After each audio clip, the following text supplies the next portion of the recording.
a slide for group norms, but I'll kind of tell you what we're going to do. Is our roles are Mary is the technology expert. She will be sharing screens, demonstrating things, and talking about all things Medicaid. Probably. We'll see if she wants to, or I can probably do it. Teresa is taking over the back channel chat. So if you have questions during the meeting, I'm not really that good at this. I can barely see. I got these reader glasses. I'm on an iPad. Don't know how. I can only see 5 at a time. So I'll never know if you have a question. So just use the back channel chat. Teresa will answer it immediately if it's just a question pertaining to you. If it's something that the group is interested in, we're going to do those at the end. Teresa will read them and the three of us will answer. Just for real clarity, in case you don't know Teresa Henry is our new EPS. She took over for Joan Marentet. Super happy to have Teresa back. If you've been around the block like I have for a while, Teresa has done every role in our department. She's been an OT in several districts. She has been an EPS before, and she's been our area coordinator. So we are so excited she's back. She's going to be super helpful to all of you in this environment because she's had so much experience. So really glad we were able to get Teresa. And for the ones, if you haven't worked with her before, I think you're in for a real treat. She's extremely thorough. So Thanks, I think Terry. you'll be happy. So what we're going to do now is we're going to share the PowerPoint screen. We're going to send you the link. We have not sent it to you yet, or it's going to be in the Google Drive because we keep changing it. And even if you get it and you're looking at it, you might notice sometimes it says something different because we're changing things as things change, as our guidance changes all the time. So if I look like I'm staring into space during half of the meeting, it's because I have this blasted on a larger screen, or kind of over to the side. So I'm not like having some affliction if you're thinking that during the meeting. So group norms, mute your microphone. I think Mary did that for us already. We're going to go through the whole PowerPoint. Again, questions of clarity, you just type away and ask Teresa. She will answer some she may save at the end of the meeting. So that's kind of our group norms. Okay, we're going to start just like we always do. Mary, go to the next slide.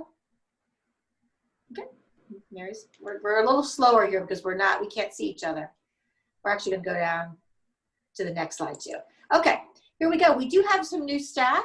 Unfortunately, I can't have you stand up because we're on a Zoom conference, but we have a new OT, Caitlin Flork. I might be massacring your name, Caitlin, and I apologize. She is going to be a new OT for us in Hazelwood, and Caitlin comes to us with some experience. She's worked in PS Kids. She's done schools over in Illinois, so we are so excited to welcome Caitlin. We have a new PT who some of you might know. Her name is Megan Graham. She subbed for us last year, so if you needed a sub PT, she did Mondays for us. And she also comes to us with some experience, so super happy that Megan joined us. 2 new adaptive PE teachers, and I don't think they're on today because they're coming to their own meeting, I think tomorrow or next week. I don't know when we're having that. But we have a new APE teacher in Kirkwood named Tanner Glob. And Mandy, oh, did we not update her last name, Mary? Is her last name not Little now? I think she got married. We'll get that last name corrected when we have a chance. But Mandy Little is our new adaptive PE teacher in Rittner. And of course, we have the new EPS, and we put down her areas. Teresa and I did one trade. She's going to go ahead and take Clayton just because she was the OT in Clayton, and we only were supporting the OT in Clayton. So that seemed like a good fit. And I went ahead and took U City. So we kind of did a little trade. So sorry, U City people, you're not going to get Teresa. Stuck with me. All right. Department procedures. These are some things. I have gotten a bazillion questions about supplies, and I've only heard from a few of you. So, and we're changing the process as we speak. We had a whole idea of what we were going to do, I will tell you, and I think, was it Friday? We found out that we were not going to be able to be at central office anymore, the EPS group. So while we had a grand scheme of curbside delivery, that kind of flew out the window a little bit.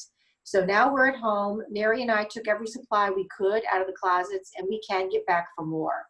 So if you look at the one slide that says bulk slides that will be available, if it is in pink, that means we have some now. We don't have a ton, but we have some now. So if you need one of those items now, you can reach out to us and we'll get it to you. If it's in like a purple color, like I don't know exactly what pencil grips we had, but for instance, we don't have those beloved loop scissors. Sorry about that. We're ordering them, but don't have them yet. So just kind of know what we have. here's going to be our process. If you want one of those things, you can certainly ask us and we'll get it to you.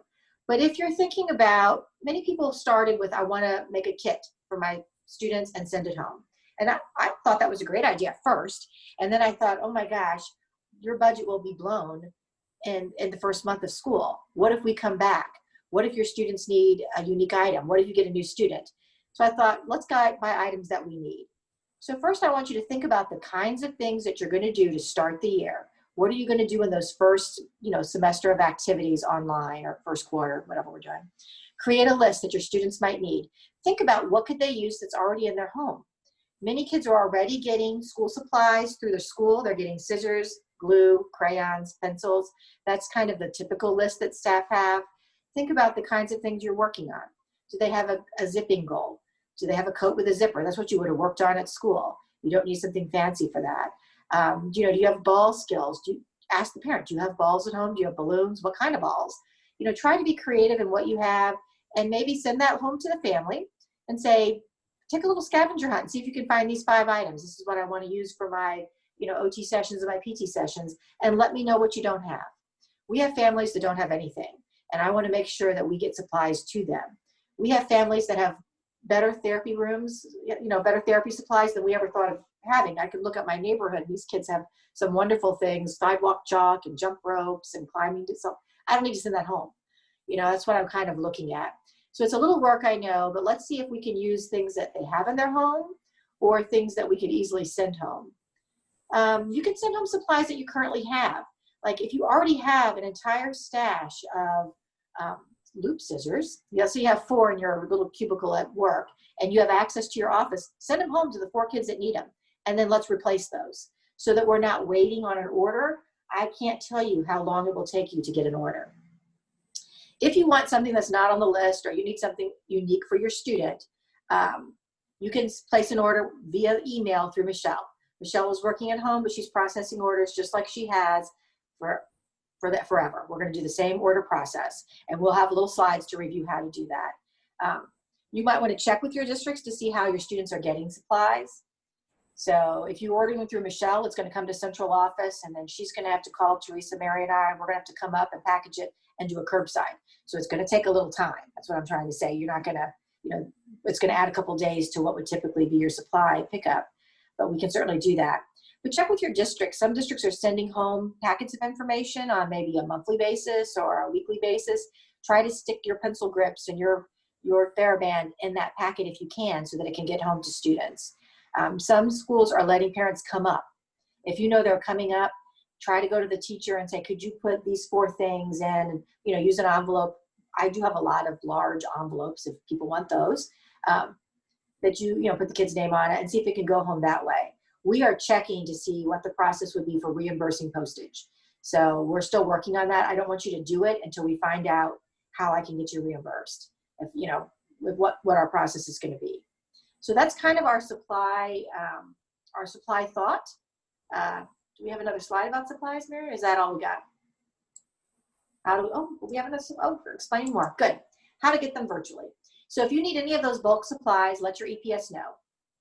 What we're going to do is check to make sure it's available, and if we can, we'll package it up, drop it off at central office, and then Scott Schaefer, our area coordinator, is working at the office. You can contact Scott and make an appointment to pick it up. He's there 5 days a week between 8 and 3:30, I think. 8:30 to 3:30 might be his hours. And you'll just call him and text him. We'll try to get your number to him. We'll ask if we can share his cell before I share it. Otherwise, you can email him and make sure he's there. And then when you get there, he'll let you know whether you should just call him and he'll bring it out to you, or if you're allowed to come into the building to get it. If you need a special item that's not on our bulk list, you just email Michelle the requisition order like you always do. And she can place the order, and the order will come to CO. Teresa, Mary, and I'll go up and sort it through it, pack it up, and contact you to pick it up. So it's kind of like curbside service if you've ever used the public library during the pandemic. We're trying to set up something similar to that.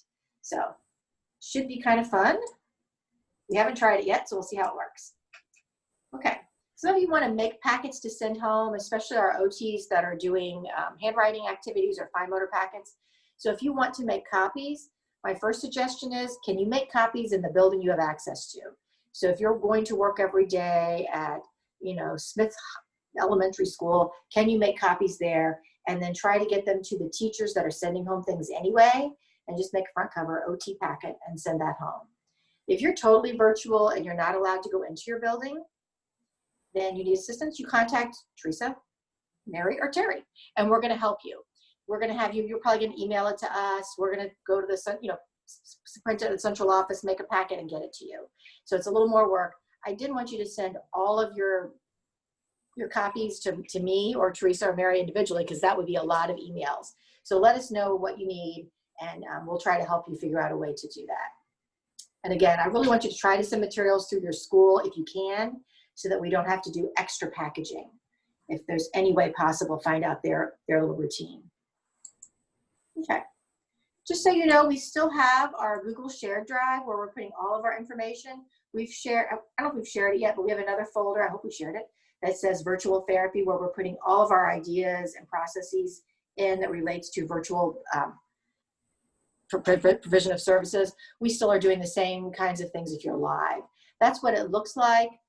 If you don't want to get our connections to Google through your SSD email, you let Mary know which school email you want. So if you wanted to come to your Parkway email instead of having it shared through SSD, that's fine. We go round and round about that, but whatever you want to do that works best for you works fine for us. Okay. When you are going to use one of the forms from Google, so if you're a PT and you want to use the script form and you want to make a copy, follow these directions. If you just start typing on the one that is on the Google Drive, then that's for everyone.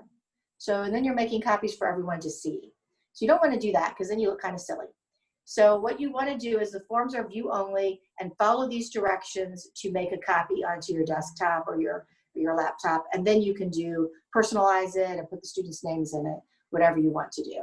So hopefully, I'm not going to go through the directions. You can look at that and save that for your reference, and the PowerPoint should be available to you. If you have trouble, you can call one of us and we'll try to walk you through it.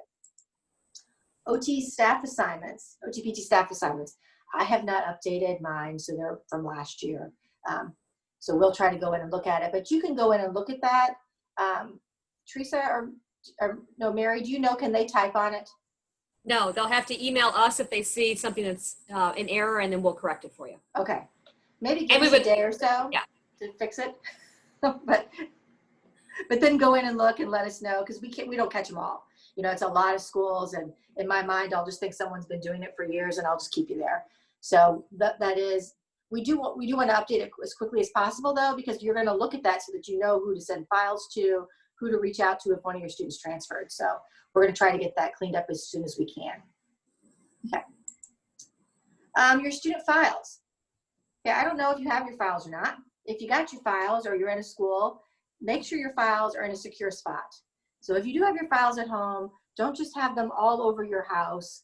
Try to find a spot or a drawer and put them there. If you're at one of your schools, go ahead and keep your files at your school. There should be confidential labels on each file. Michelle usually has the labels. If you need some, we're going to have to talk to Scott about getting those to you. So we can do that. Once school is open, once you're back working in your site, you can start working on printing your files from last year and signing them and putting them together. This is not a priority, okay? So even if you're back at your school and you're like, well, I could do a little, I'll do one each day. That's fine. So this is not something the minute you walk in the door, you need to do. This year, let's get it done. If you're home right now, you're working virtually, do not use your printer to print off last year's files. Just know that it's there. You can do it. It's not a priority. If you've got things on your computer, if you're doing notes and you were keeping them all on a laptop, don't worry about it yet. We'll print them when we all get back, maybe when you come back to central office and print on our big printer. But just know if you are back at your school, you could start doing it. If we have to transfer files, if you are one of the few therapists that are working in an in-person district and you're transferring to somebody in your district, like let's say you're in, I think Jennings is still in person. I could be wrong, but if Jennings is in person and you want to transfer from an elementary to a middle school, you should follow our old process. You want to make sure that you've printed and signed all your notes, that you've updated your plan of care, and that you get that file to the next therapist. Okay, so you guys can figure out if you're going to drop it off at the school or how you're going to get that to them. If you're virtual, which is most of the districts right now, What you need to do is contact the new therapist as soon as possible. Don't sit on it. Like if you're like, my kid went to middle school, find out who the middle school therapist is. Reach out to them through email right away. If you were keeping your notes from last year on your computer, forward it to them. Don't worry that it's not signed. You can still sign them and get them to them later, but that way they can see what you were doing.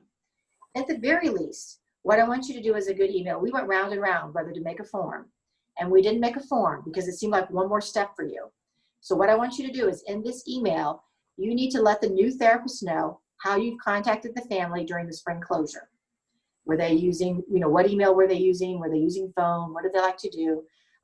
If the student participated in the spring closure, how you did it. Were you doing Zoom conferences? Were you sending packets? Was it an email? Did you just randomly post things on a Google Classroom and maybe somebody looked at it and maybe they didn't? Let people know what that student did. Let them know what level of technology the family had. Some families didn't have access to the internet. Let your new person know that that was a problem in the spring. Please share information. If you found a way that worked during the spring closure, I want to build on that and continue with the new therapist. So if you know your student is not at your building anymore, try to find out where they went so that we can get the information to the new person as soon as possible. If we're not sharing information at the right level, tattle, and we'll try to get in the middle of it. I don't want you sitting there going back and forth with another one of your coworkers, not sending you the information you need. So we'll get involved if we have to. If you're missing a file or student information though, please be resourceful. Don't just wait. Check Phoenix. You all have access countywide. So check Phoenix, look at the IEP, look at the most recent progress and data, and go from there. Start a file, start something. Don't just sit and wait because you don't have information. So we do have some information available. So that's my preaching about student files. Okay, we're not going to go through this whole thing. This is a slide that reminds you of how to do a school age vendor order. We went round and round with the budget. We were going to lower it and do more bulk supplies. Since we're sitting here virtually as well and realizing how difficult bulk supplies are going to be for us, we just put it back up. So we'll see what we have. I do want you to remember it's for the whole year. So don't buy a bunch of things at the beginning of the year that the kids are going to maybe use for 9 weeks because they may or may not bring that back to school. So you have to understand when you send something home, you may never see it again, which is okay, but it's not like something you have at your office. Just keep that in mind. If you need something special that exceeds the amount, you always call us, especially if you're new and you have nothing. We tend to take more pity on that. Remind you how to fill out the requisitions. You can read that. Scott Schaefer is the AC. You're going to email them to Michelle Kuhlman, just like you always do. If you're sending, like, you want 2 pencil grips that cost $2, she can't submit it until we have $25. So it'll probably come in a package with other people's stuff, is what we're saying. If you know that your school will accept deliveries, you possibly could use that. Our hesitancy is we do not know yet if Central Office Warehouse will be delivering to all the schools. So everything, when you order it, it comes through our warehouse. And our warehouse right now is prioritizing, they said, PPE. I don't know what they're doing with it, but they're doing something with their PPE. So I'm not sure where our supplies would fall on that chain. That's my hesitancy. And again, we want to try to submit orders though, by December 11th. That's Michelle really likes to get going on that, which is good. So you get your stuff. These are the requisition forms. They're all located on our Google site, and these are directions. I do want to give you a reminder. Do not order things through Amazon yourself. If you want something through Amazon, you must send all that information to Michelle so she can place the order. So if you're thinking, oh, I'm going to do a low budget order and just do it all myself, you can't order through Amazon. You can't do any online ordering, actually. Terry, I have a question. Yes, so it should be in the back channel chat. Right? Sorry. That's okay. Just so we keep going, just back channel chat and Teresa will answer it for you. Okay. Okay, thank you. Okay, sorry guys, that was good. It was a good review of the norms. All right, if you need to buy large equipment, so this is mainly geared towards our PTs who would be buying, standers for students if they need it, or, something like that. I can't imagine we're going to be buying any of that until we get back to school. So hopefully we won't be testing this process until then. This year we're going to, instead of contacting Joan, you're going to contact me. This is our process is a little bit different. So we'll talk about the need that the student might have for a stander or a large piece of equipment. If you need to order it, I'm going to be sending you the survey that Joan and I used to fill out. we're going to try to make this a little more streamlined. You guys would fill out the survey and attach a requisition form for the equipment. That information then flows to our director, and the budget has been moved into our director's budget instead of the superintendent's budget. So hopefully it will go quicker. If you're a PT, you can read through all of those. And if you have questions, we can go through it step by step because no one remembers, because we don't order equipment that often. If you're working with a vendor though to get a quote, let them know that Special School District is obligated to put the quote out for bids. We have to do that because we're a public agency. So even though your vendor might have done an excellent job, we are going to bid the item. So they may not get it. I like to let vendors know that up front.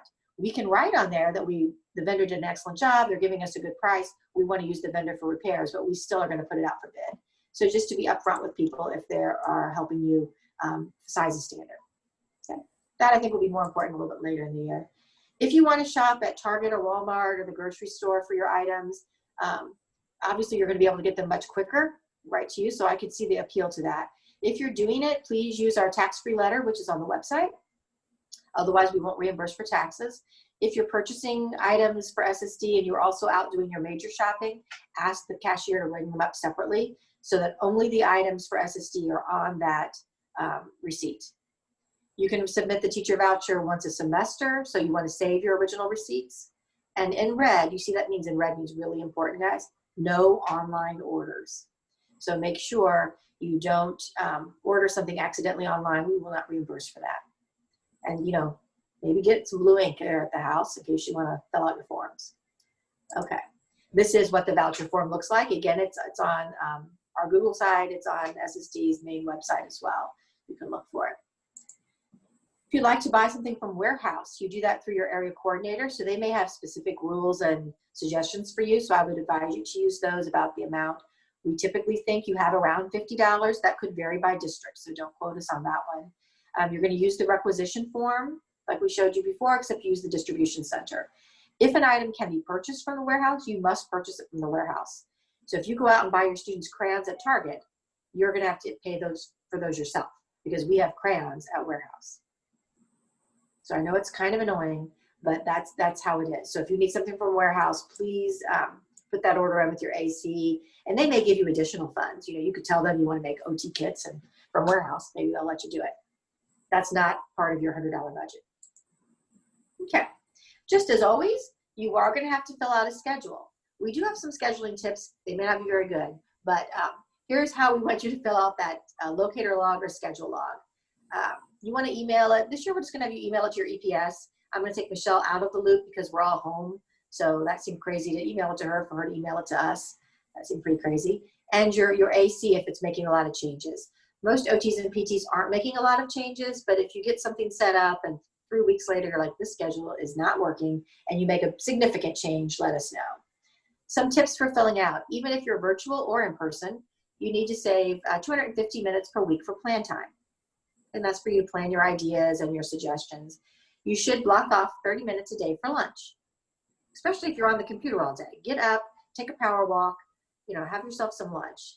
You need to block off office hours and talk to your district expectations about that. Some people, like somebody told me, I have to have office hours the first hour and last hour of every day. So I put that on my schedule. But I think that when I looked at the related service guidance, it suggested that you put office hours at varying times throughout the week. So that if maybe a parent is working maybe in the morning but available in the afternoon, that way we could accommodate more families. So look at your district, see what they're recommending and the amount of time, but put that on your schedule. During your office hours, you might want to put in some of your SSP kids. Like say, these are the times that I would have set aside to do some consulting about, you know, Tom, Dick, and Harry, who are on my SSP staff. If you have a lot of SSP kids that don't just fit into office hour times, or you think you're going to need to spend more time, put them on that schedule and block off the time. If you are consulting with the whole classroom with students with autism, put that in your schedule. You know, find out when your teacher could do that so we could look at it.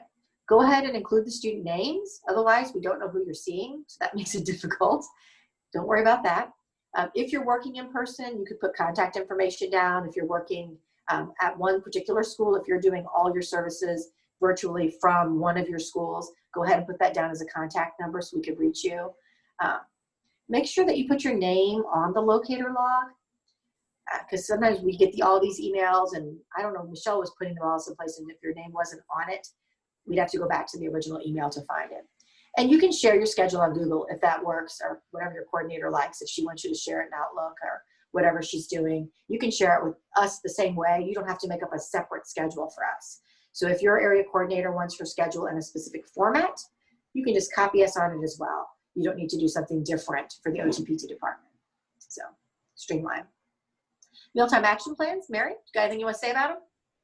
So most of us are virtual, so I'm thinking we're not going to be doing a whole lot with these mealtime action plans right now. I'm going to leave all the information in here. We'll probably review it when we are all coming back into person. I do still have all the mealtime action plans, and they're also loaded on SSD Life. So if you're in person and you need a plan for somebody, you can call me. I can email it to you. If you're in person and you create a new plan and you want to send it to me, that would be great. I'll keep updating it. If we're looking at last year's plans, once you get back in person, you certainly want to talk to your teachers, see if you can identify any new children that might be in need of a plan. Just remembering that our plans are for kids that have trouble swallowing. So it's not for necessarily picky eaters. These are for kids that maybe need some kind of modification or equipment or a set plan in order to best feed those children, and so that the TAs and the teachers know what that plan is. So update those plans, talk to your parents. You can certainly update them if even if they're not in person and you find out information when you're talking with families and providing services, that's fine, you can update them. But we're probably not going to be implementing a lot of things. We're going to assume our parents know the best way to feed their children. So we've still got all the forms in place, so I won't go through that now, but we'll do a refresher when everybody gets back. If you have discontinued plans, you can also send those to me. If you know a child's moved out of the county and they had a plan, you could let me know and I'll take them off our master list. Again, when everybody's back in person and we kind of really know what kids are out there, we'll update all those lists at that time. So. Okay, PT scripts. Unfortunately, even though we're virtual, we need to worry about this PTs. All the forms are on our website. If you go to the PT folder, and Mary was kind enough to make us another little separate folder within that says PT scripts. So everything you need should be in that little tiny folder to find. Prescriptions last for 1 year. Okay, our rule is typically if they're using our script, we put the year on the script. We say for the 2021 school year. That means they're good for this whole year, including extended school year that's coming up. If the doctor didn't use our prescription form, and that's fine, they don't have to use our form. If they use their script pad and it says March 30th, 2020, it's good until March 30, 2021. So depending on what you have, you can decide if you needed scripts. At this point, the school year has started.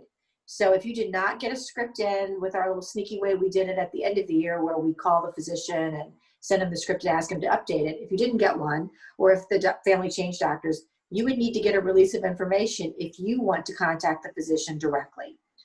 Honestly, you're going to be talking to these families personally. So hopefully they're going to be able, you guys could talk about it and see if they can call their physician and get a script sent to you if it is expired. You cannot really provide direct virtual services without a script.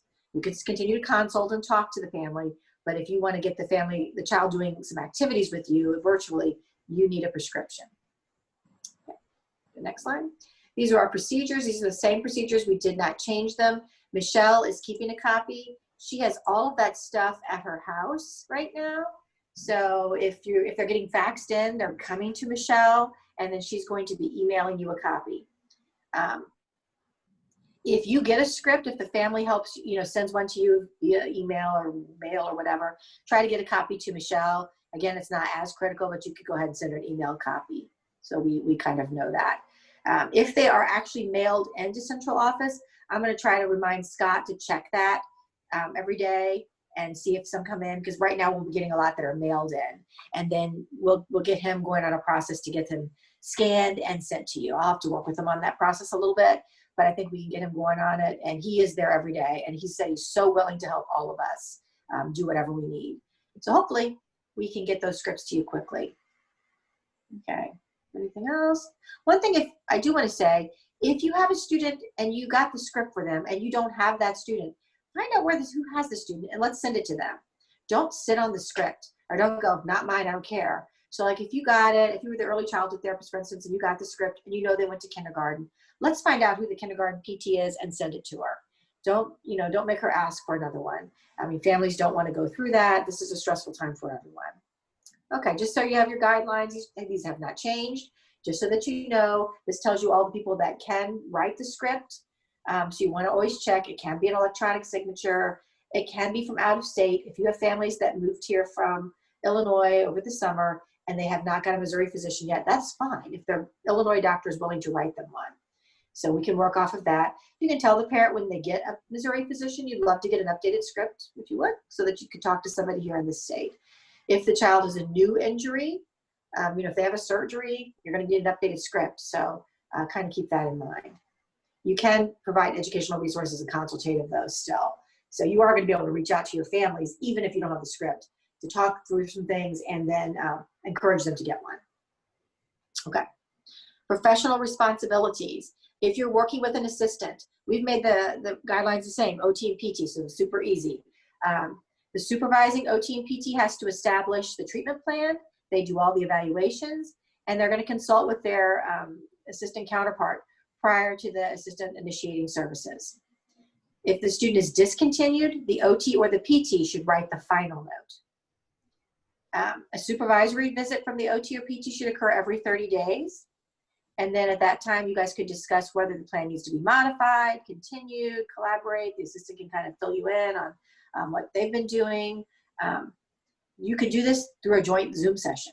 So if it's just easier to say, oh, let's just get on there together. You don't have to necessarily flip students unless that's what you like to do. But if it just makes sense, you could get on for the session. It doesn't have to be a 30-minute session just because the kid has 30 minutes of therapy. If you want to get on with the assistant during her session, and it kind of could be that evaluative session, look at the skills, look at the data, kind of talk about it. You could still see the person and through the Zoom, maybe you could do that in 15 instead of the whole 30, and the assistant can finish the session herself.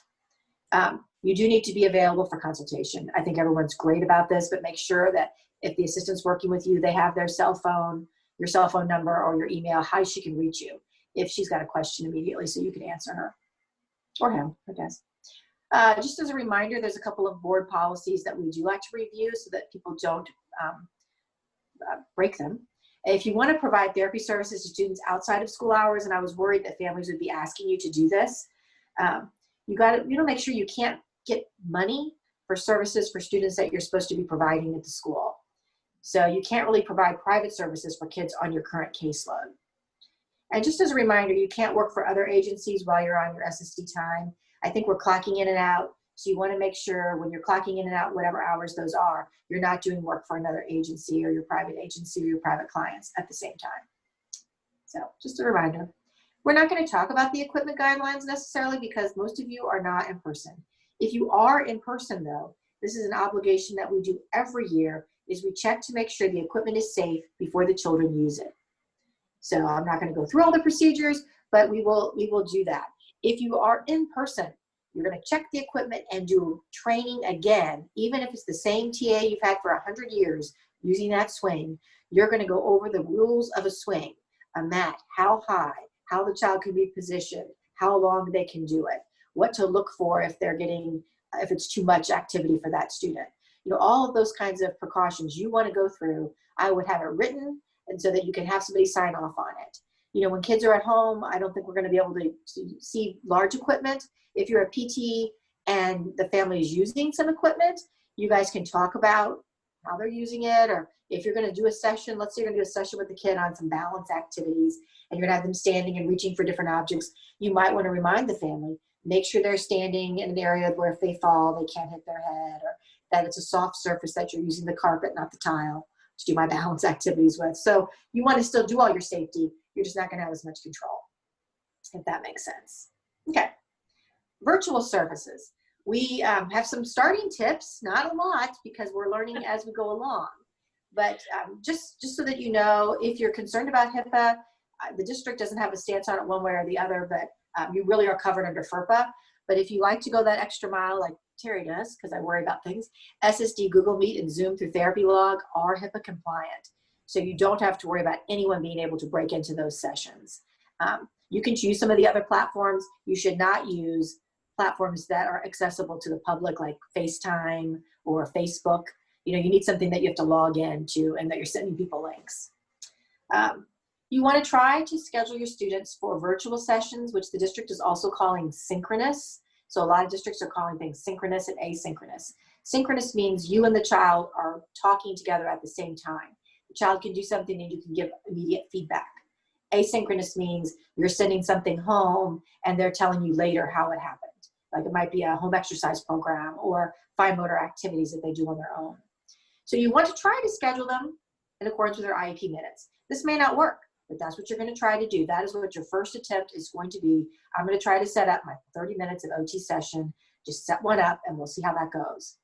If the family doesn't have access to technology, so if the family says, I don't have a computer, I don't have a webcam, contact their AC. Write down what they don't have, tell them that you're going to get to somebody else to see if you can get it for them, and contact their AC. We are trying to get kids the technology they need, but that is much bigger than any OT or PT is going to solve for them. So direct it right to your AC and see if there's a solution. The solution may be that we can't do it. We're going to use the phone system. We're going to do something else. I'm not sure what it is, but you don't have to figure that out. Let's let somebody else worry about that. We have a link, OTPT resources for virtual learning. Should we click on it, Mary? Okay. Teresa, I believe this is our thing. No, this is our tips. We've made tips that you can go through. I'm not going to go through them. So that's just something you can look at. We've tried to give you all kinds of tips about scheduling, about what you might want to do during the session, before the session, how you might want to take data, how you might want to evaluate. We're not going to go through it step by step. We might do a Zoom session. We might put that in our EdCamp, Mary, that we can go through all those tips. But you have access to it now and you can read it and try to get some ideas. It's not exhaustive. It's what the three of us have been able to come up with as tips for you, trying to use all of our district resources. So those are there for you immediately. And we also have parent tips that are posted on the main website, I believe. Is that right? And these are just for parents to kind of understand, what's it going to look like when my therapist calls me for a session? How should I prepare? What would I expect? Read that so that you can kind of do the things that we're suggesting. And we even have, I believe, a video. We won't have to show the video, Mary, but Mary was our star, and she also did a video of parents that don't want to read, that would prefer to learn through a visual. She's just doing a little talk in the back parking lot of Special School District. It came out better than you would imagine. So she's kind of going through these parent tips for parents that want to look at it and give someone an idea. So you can also refer your families to those tip sheets or Mary's video, before your first session, so that they know what to expect when you guys log in. We are also going to have a EdCamp, which is, I don't know if any of you have ever gone to them. They've had them in various districts before. And typically what people do ahead of time or at the meeting, we're not going to do it at the meeting, so we'll do it ahead of time. You suggest topics that you're interested in. You don't have to be an expert in those topics. So you might say, I want some scheduling tips. I'm stuck on step 1. So you put down scheduling tips and you put your name. You're like, I'll facilitate the conversation, but you may not be an expert. And then 10 people are also interested in that, and they sign up. And then you're going to have a half an hour session where you guys brainstorm together ideas for scheduling. So if you, first of all, have something to offer the group, if you're like, I did PT and I was oddly working gait training on the spring during the Zoom sessions, I'd like to offer how to work with kids that are physically impaired. I feel like I could share something. And then put it out there. Maybe 5 other PTs will sign up, and then you could all get together and talk about it. We're going to set that up. I'm not sure how it works yet, but Mary seemed to have a good idea of how to set it up, a Google Sheet. And then you could go to the sessions if you want, or you could not. So you can look and see if there's a session you're interested in and just join in, or you could suggest a session and I'll be offered to moderate it. And so hopefully that's going to be going on all next week. We were trying to avoid Monday. Is that right, Mary? Yeah. Trying to avoid Monday because we had so many other things going on to do. But I'm hoping that'll be a good way for people to learn from each other and to have some resources before you start. It should be a fun way to connect, I hope, and informative. So we shall see. The DLP is back, in case you were missing it. The DLP stands for Distance Learning Plan. Alan Wheat, our director, is the creator of that plan, so keep that in mind. You think about it. But it's going to be very similar to what you did during the spring closure. It's been cleaned up a little bit. There's a new video if you like to watch it. It's on the website that has all the distance learning tips. And I went and watched it yesterday, so I did catch up on all my news, which is good. The case manager should be filling out the DLP. There's lots of rumors that we were going to do it ourselves. Those rumors aren't really true. The case manager is supposed to fill out the DLP. So you need to get your information to her. Each district had cute ways of doing it. We had people doing templates, and districts would say, use this, use that. I don't care. If that works, that's really a great idea. But what you're going to want to make sure that you let people know is which field to check. There's like a little field box that how are you going to present your PT? Are you going to be doing direct services? Are you going to be doing activities? Are you pushing into general ed? Are you doing consultation? And so you tell them what to check. Say, I'm going to be doing direct services, sending some activities, and consulting. Maybe you're doing all of it, which is fine. So you say, check all of those things. And then you're going to say what they should write. So if you're seeing the student directly, you could write something like this. Joey will be scheduled via Zoom for 30 minutes a week of PT. If you know your schedule because you've already made it, then you could say, Joey will be scheduled for PT, 30 minutes of PT on Mondays at 9. Something like that. This will be the Zoom link so that they know how to get to you, or say, I'll be emailing you the Zoom link, or the Zoom link will come to your SSD email, or whatever it's going to come to, however you're going to set it up. If you're providing activities on a virtual platform, if you're in Parkway using the beloved Schoology, and you have your Schoology classroom or whatever that is you have, and you're going to post activities there, just let them know. Click on the Schoology link on Monday. I got a new activity for you, so that you could look at that. When you're describing your activities, my suggestion is to use the broad categories from your goal. So if you wrote a goal and it said to increase visual motor skills, call them visual motor activities, so that a parent can see that the activities you're selecting tie directly to the goal their child is working on. A concern that parents had is they were sent activities that did not pertain to their child, or that really didn't pertain to their goal. So I thought a way to really make sure that you can see the link is to use the goal language. So if you're working, visual motor or hand, whatever you use, try to use those same categories. We're going to share with you a sample of a template that a district might show you. We gave you a link. This was how I believe Clayton did this. Oh my, let's see if I can see it. Very small on my screen. Okay, so this would be a sample of something where you would, I think Rockwood did something very similar to this, where you wrote all the students' names down, you listed your service, so you would have PT Direct, PT SSP, and then you would check how you were going to support that. The reason I think they had them on each line is because it's on each line on the service summary page. And then that way the case manager would know exactly how to put it on. If it's a Google Doc that your district wants to share, then the teachers can just go on and pull it off. So I would check with your district to see if there's a method for getting DLP information to your teachers first before you send them all an individual email, because that would be super easy to do. And then you could just update it. DLPs are updated every 2 weeks. Yours may not change. You might just say, write the same thing again, because I'm going to keep my same schedule once I've got it set. But if you do want to change it up, you have a chance every 2 weeks. It's a little cleaner looking than the last time I looked at it. It doesn't look much different. So you're not going to have, you can go on and view exactly how to do it as if you were the case manager, and you could play on it if you want. Here's the big news. I wish I could see all of your faces, but I can't. So, or any reactions. We are going to start transitioning to online therapy documentation through TherapyLog. We've wanted to do this for the past 4 years, and we've never done it.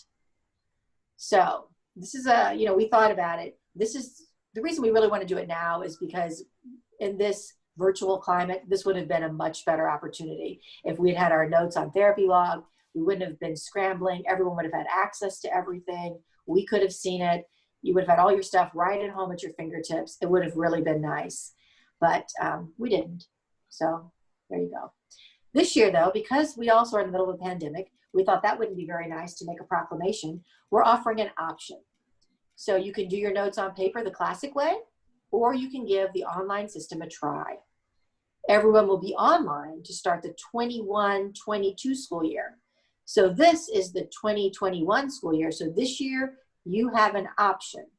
Keep doing what you're doing or try TherapyLog. Okay, so take a deep breath. So even if you're all a lot of anxiety about online documentation, wait until next year. If you've been chomping at the bit and it's like, when are they going to give us an option to use, then jump in. If you're on the fence, come to the trainings and see what you want to do. Okay, you don't have to tell us. I mean, eventually you'll tell us, but this is an option.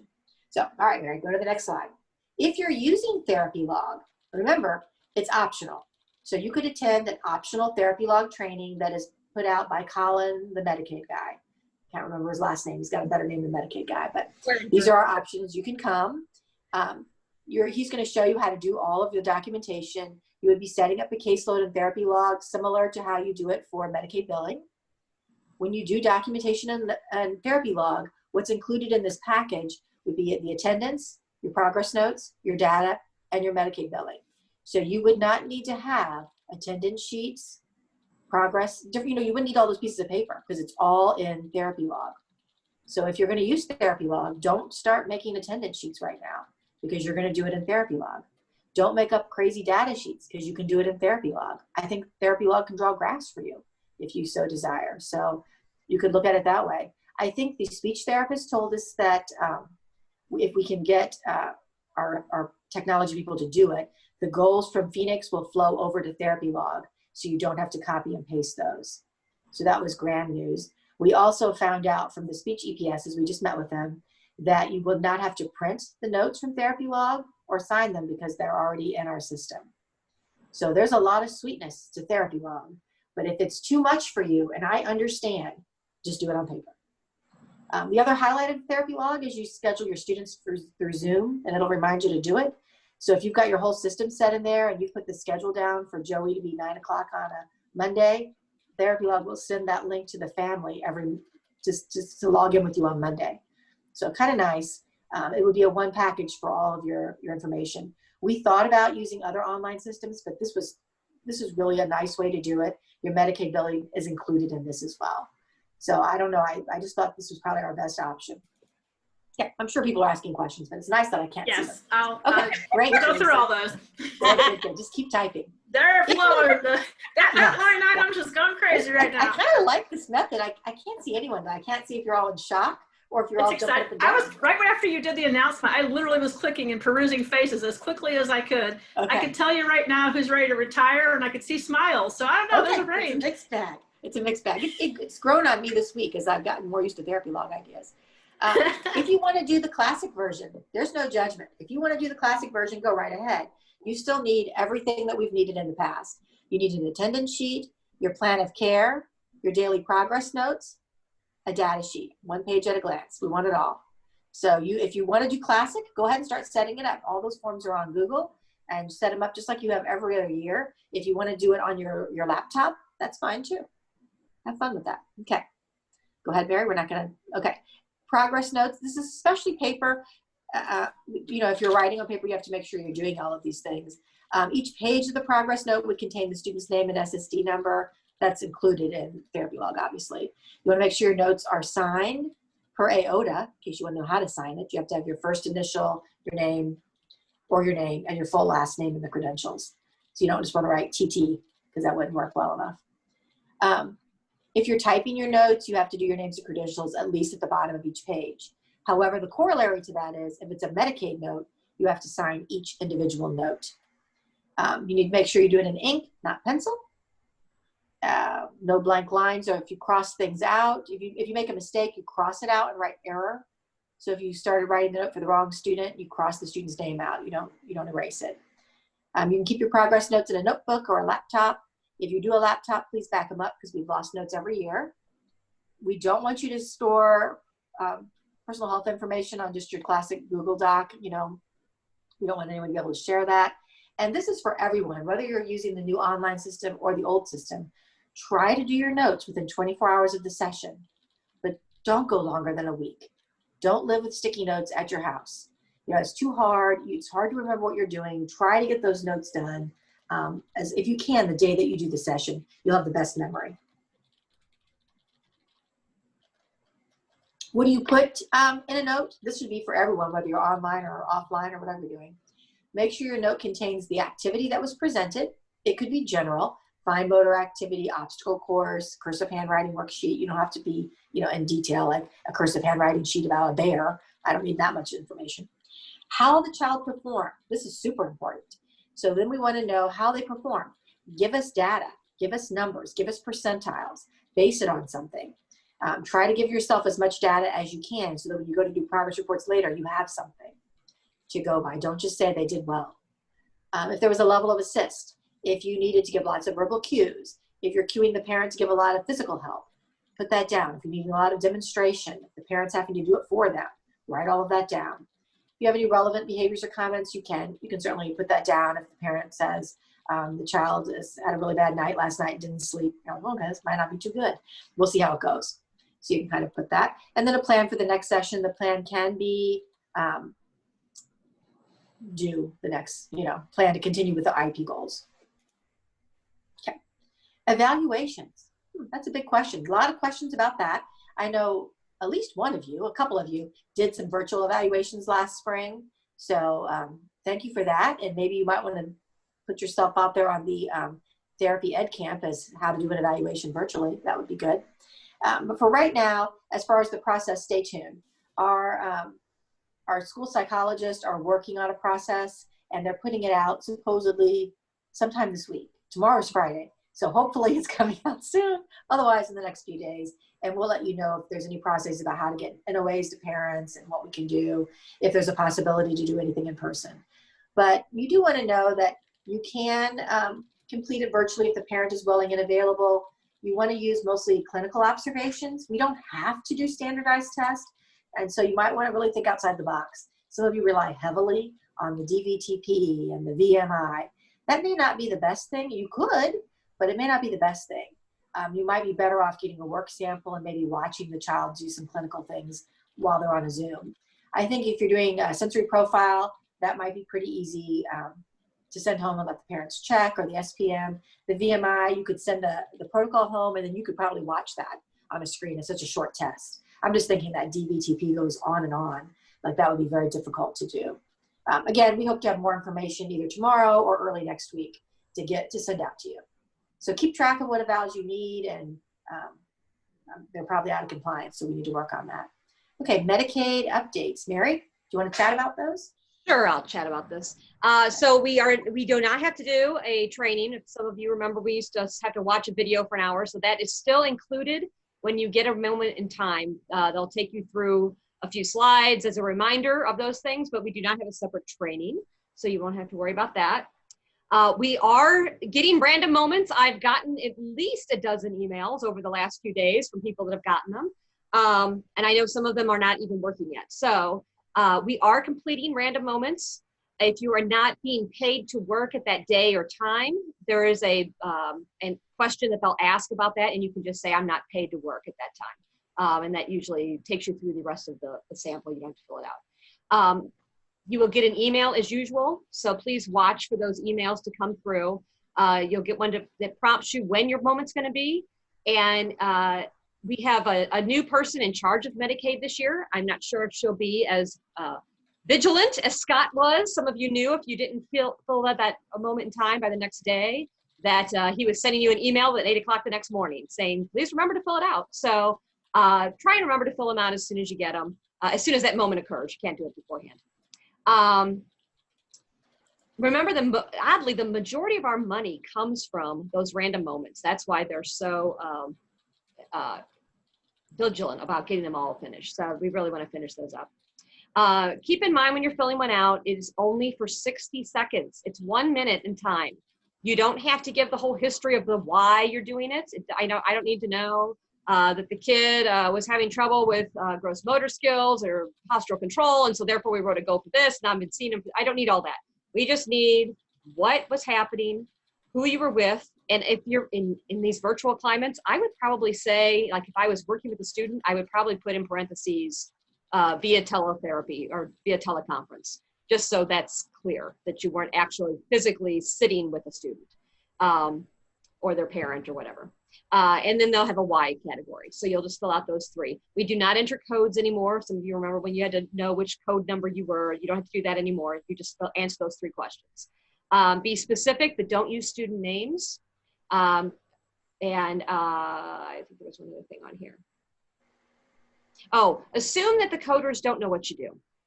So it's not enough to say, I was providing OT, but be a little specific about I was providing services per their IEP goals. Or, just be a little more specific about what that looks like. So if you are doing the Therapy Log Billing Classic version, just as a reminder, we get audited every year, it seems like the last few years. Last year, they audited a record that was a couple of years old, so it was already in student records. And when it was submitted, it did not have a signature. It was one of those that somebody had done on their computer and they'd forgotten to sign it. So we are now writing a corrective action plan to address how that will never happen again. And so don't be surprised if I send you a little form to sign off on that you were told these things. That may be part of the corrective action plan. Another part is that we're going to therapy log billing in the next year or so.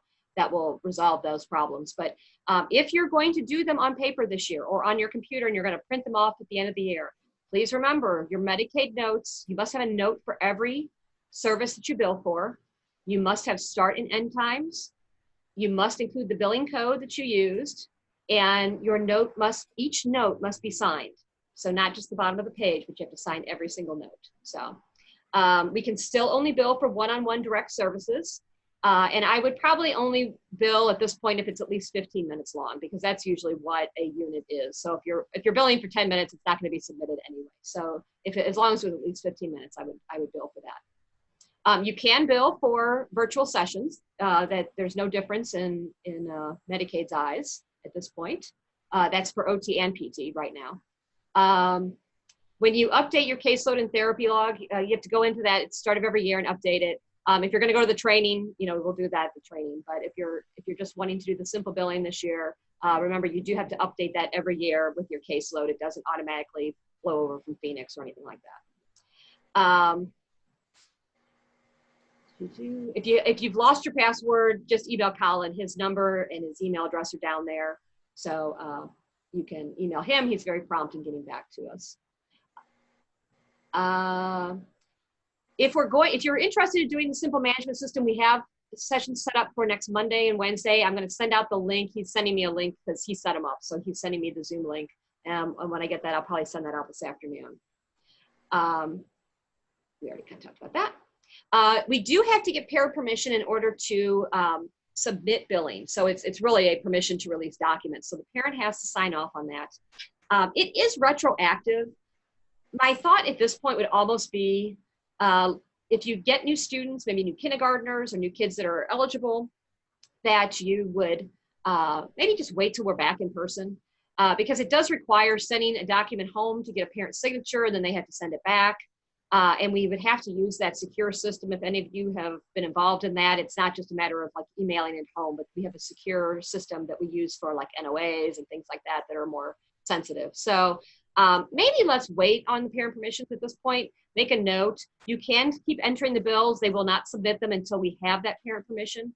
But since it's kind of involved, maybe let's wait a little bit and see what our schools are going to do before we try and do all that on that other system. And this is just where it is. I'm just going to go through this. We'll go back to it when we all get back in person. So there is that notification letter that goes home as well. That's all still there. And if you get a form mailed in, maybe from last year or something, and a parent sends you something, you can still send it to Gloria Plant at SSD. Okay. Professional development. We're going to continue to be open to any kind of ideas. Teresa took Joan's place, who is the queen of professional development. So Teresa will now become the queen of that. If you have any suggestions for DVDs, we've loved doing that in the past. We like to get a group, and then you guys can use them for your CEUs. Let her know. She'll be looking for them as well. We all do. So if you have some ideas or suggestions, right now everything's virtual, so it's kind of crazy, but let Teresa know. I think we were a little confused about the DVD process. If we need to contact Michelle, Michelle's going to be able to check items out for you, but the items are located at central office. So if you want something, you can let Michelle know. She'll reach out to us, I'm sure, to try to help us get those things. So if you want to watch one. Okay.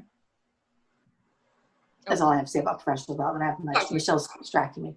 Okay, just for your own information, we're not going to go through this. This is what you need for your licensure requirements, and I don't think anybody is due this year, so we should be good. But if you are taking classes or coursework, or if you're going to, a lot of our online things have been free and you've gotten CEUs, keep gathering them up. You can maintain your transcript and kick up for outside courses and just let your AC sign them. I don't care if you do that, but you can. It's a nice way to put everything together. And if you do want to take release time to go to a conference, I don't know where you would be doing that because we're all stuck here at the house. Make sure that you, if we're going to do a lot of PD, watch how much time you're taking off. Make sure that you're not asking for too much and that you save it for something that you really want to do, kind of thing. Okay, good for PD? That's it. What's our next slide, Mary? Do we have one? That's it. Nope, that's it.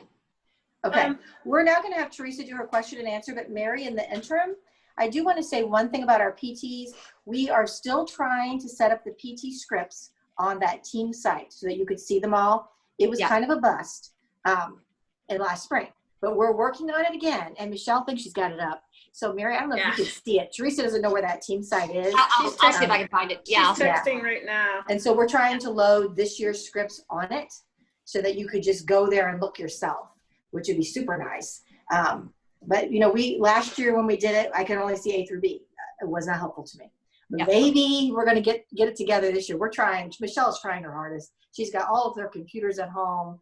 She's been working on it, so she thought she had it up in the middle of our presentation. All right, Teresa, you're going to ask the questions. I am. I'm going to start with your last slide, though, actually, when you were talking about PD. So one of the PD things that Terry mentioned is we're going to be doing the EdCamp stuff. And when we do that EdCamp, I'm also going to be sending out a document to you. I've been trying to put together a resource that very concisely, it's going to be a spreadsheet version with multiple tab pages. And it's going to have a page with like general resource stuff that's going to include everything from links to important SSD stuff, important, links to APTA, AOTA, DESE, some of those general resources that you want.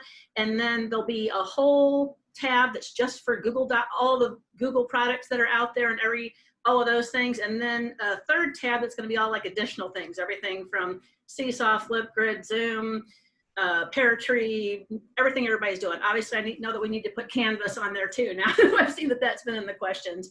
But so that doc will be available to you as a resource for you to use kind of for some of your own little self-professional development, because I'll embed links so you can just click on stuff and kind of get quick tutorials at your fingertips and not have to go searching all over Creation to try and find your own stuff. So we'll try and do that to get you started. So I'm going to go to the top here. If you have more questions, keep typing. Okay, so the questions will go along with the order that Terry was talking. So we have in the beginning. So for files that were from last year, for the 2019-20 parent, if there were parent contact emails, will we need to print them? So it says I have them documented in student files that an email was sent, but do I need to actually print actual email communications as part of documentation? I don't think so, Mary. I mean, if it's a good email, like not a good email, but if it's got a lot of therapy content in, yes. If you're just back and forth, it was good, or if you've summarized it in your note, then no. But if it looks like, rather than summarizing it, you like that, then you could include that as well. We have all of those emails. We can go back and get them. So any email you wrote, don't worry, we can find it. So if that became a contention of a point, if we were in a due process, we would recover all of the emails. You wouldn't have had to print them. But if you want to have that, instead of writing that down in your therapy note, like if you're like, oh, I really wrote some really cool stuff back and forth, that's my consult, I just want to use that, you can. Or if you've already summarized it, don't worry about it. How do we give our sub files away to somebody if we're working virtually? Yeah, boy, that's a nightmare. I don't know, because we have sub people coming up right now. So I'm not sure. We're going to have to look at some virtual, or we're going to have to do it individually. I'm going to tell you that HR just sent out something that we are not able to use daily subs. So if you're going to be out for less than 5 days, we would not be able to get a sub for you. We have several therapists starting the year on maternity leave. We really don't have sub coverage. I have a little bit of Ladue covered, and I'm not sure what we got going on in Ferguson Florissant. This is a unique situation. So to find someone who's interested in doing this is challenging. to say the least. So, that doesn't know our kids or our system. We're working on it.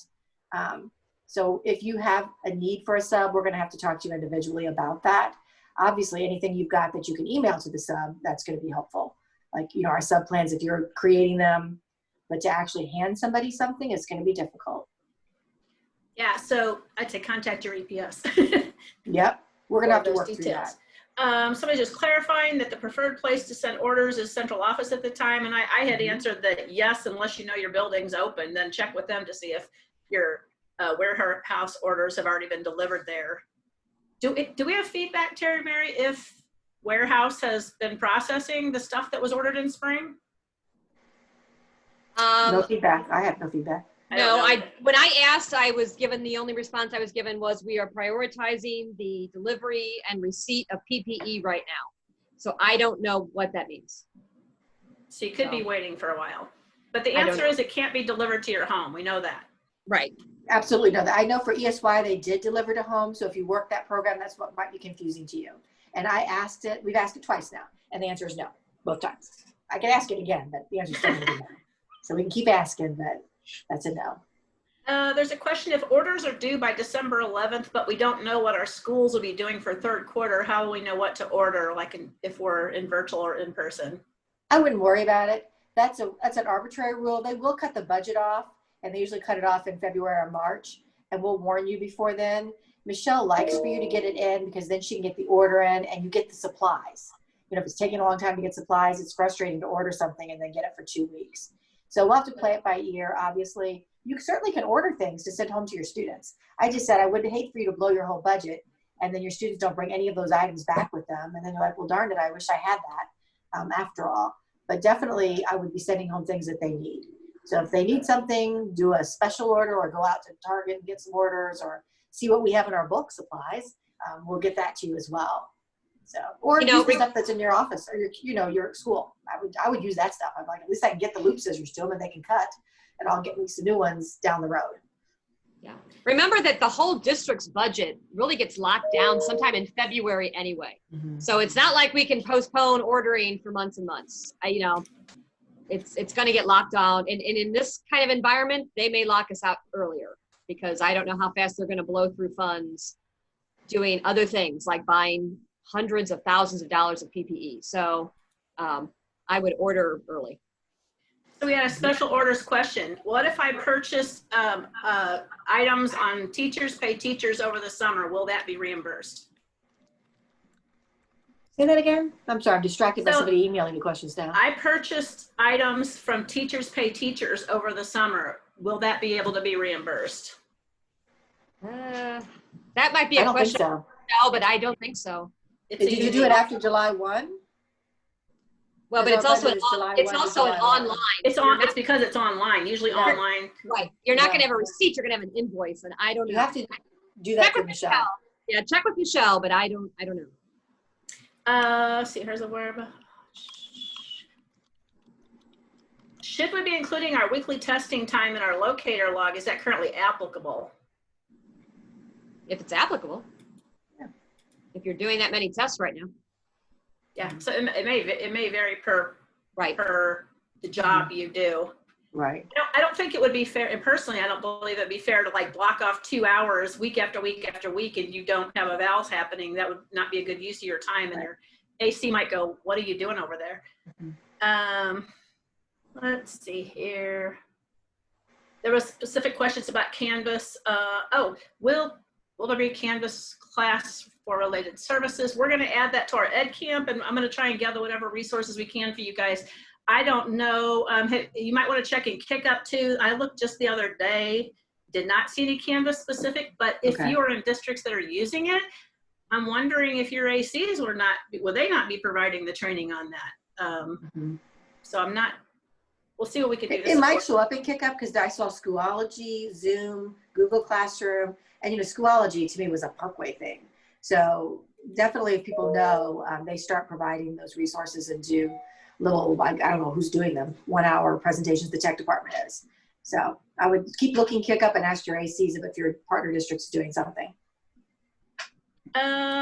Okay, Jean had a script question. I'm not sure I actually understand that. Jean, do you want to unmute yourself? Jean and can ask unmute your que- herself. Unmute yourself, Jean, and ask That your was script so long ago. question. What was it? Oh, You're I know something. I know what it was.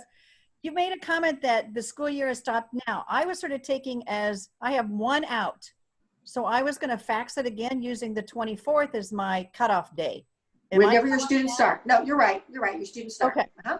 Okay. Your student hasn't started yet. You're okay. Cool. Okay. Thank you for clarifying.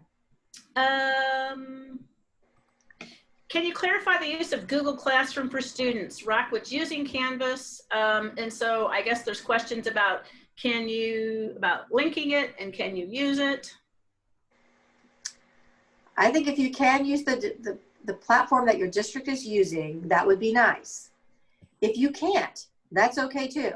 So if you want to use Zoom for your therapy sessions, I think you can.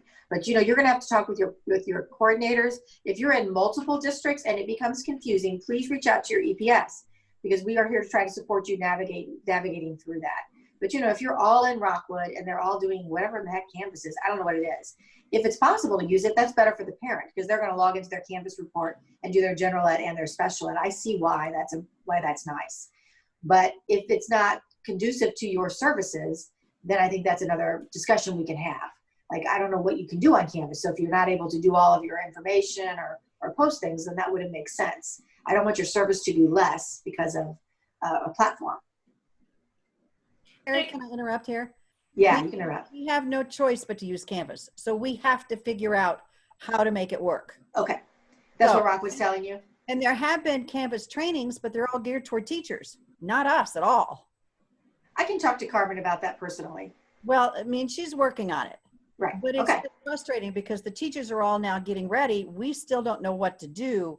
We've had I've been to 5 trainings already, and they're all geared toward teachers. And then of course, Mhm. Rockwood went 100% virtual. So now they're having to change that.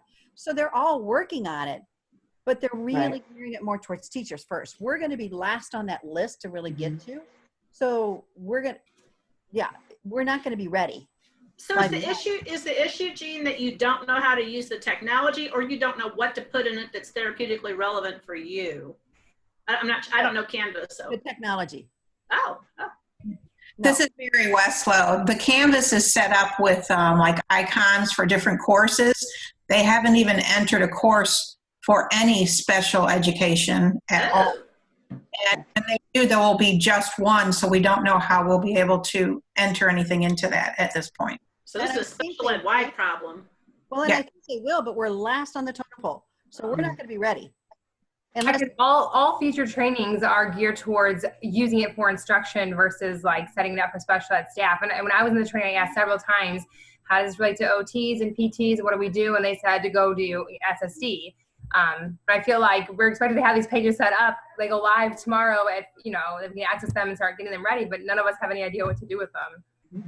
I would I'm almost say, positive that the Rockwood parents will be complaining about that if it's not accessible. I've been following their Facebook, so I'm sure that you're going to have families of the special education children are going to be talking about that. I can talk about it with Alan and Scott as well. I don't want a platform to be a barrier for us, so if that's not going to work, we're probably going to be using, I think, Zoom, some kind of that.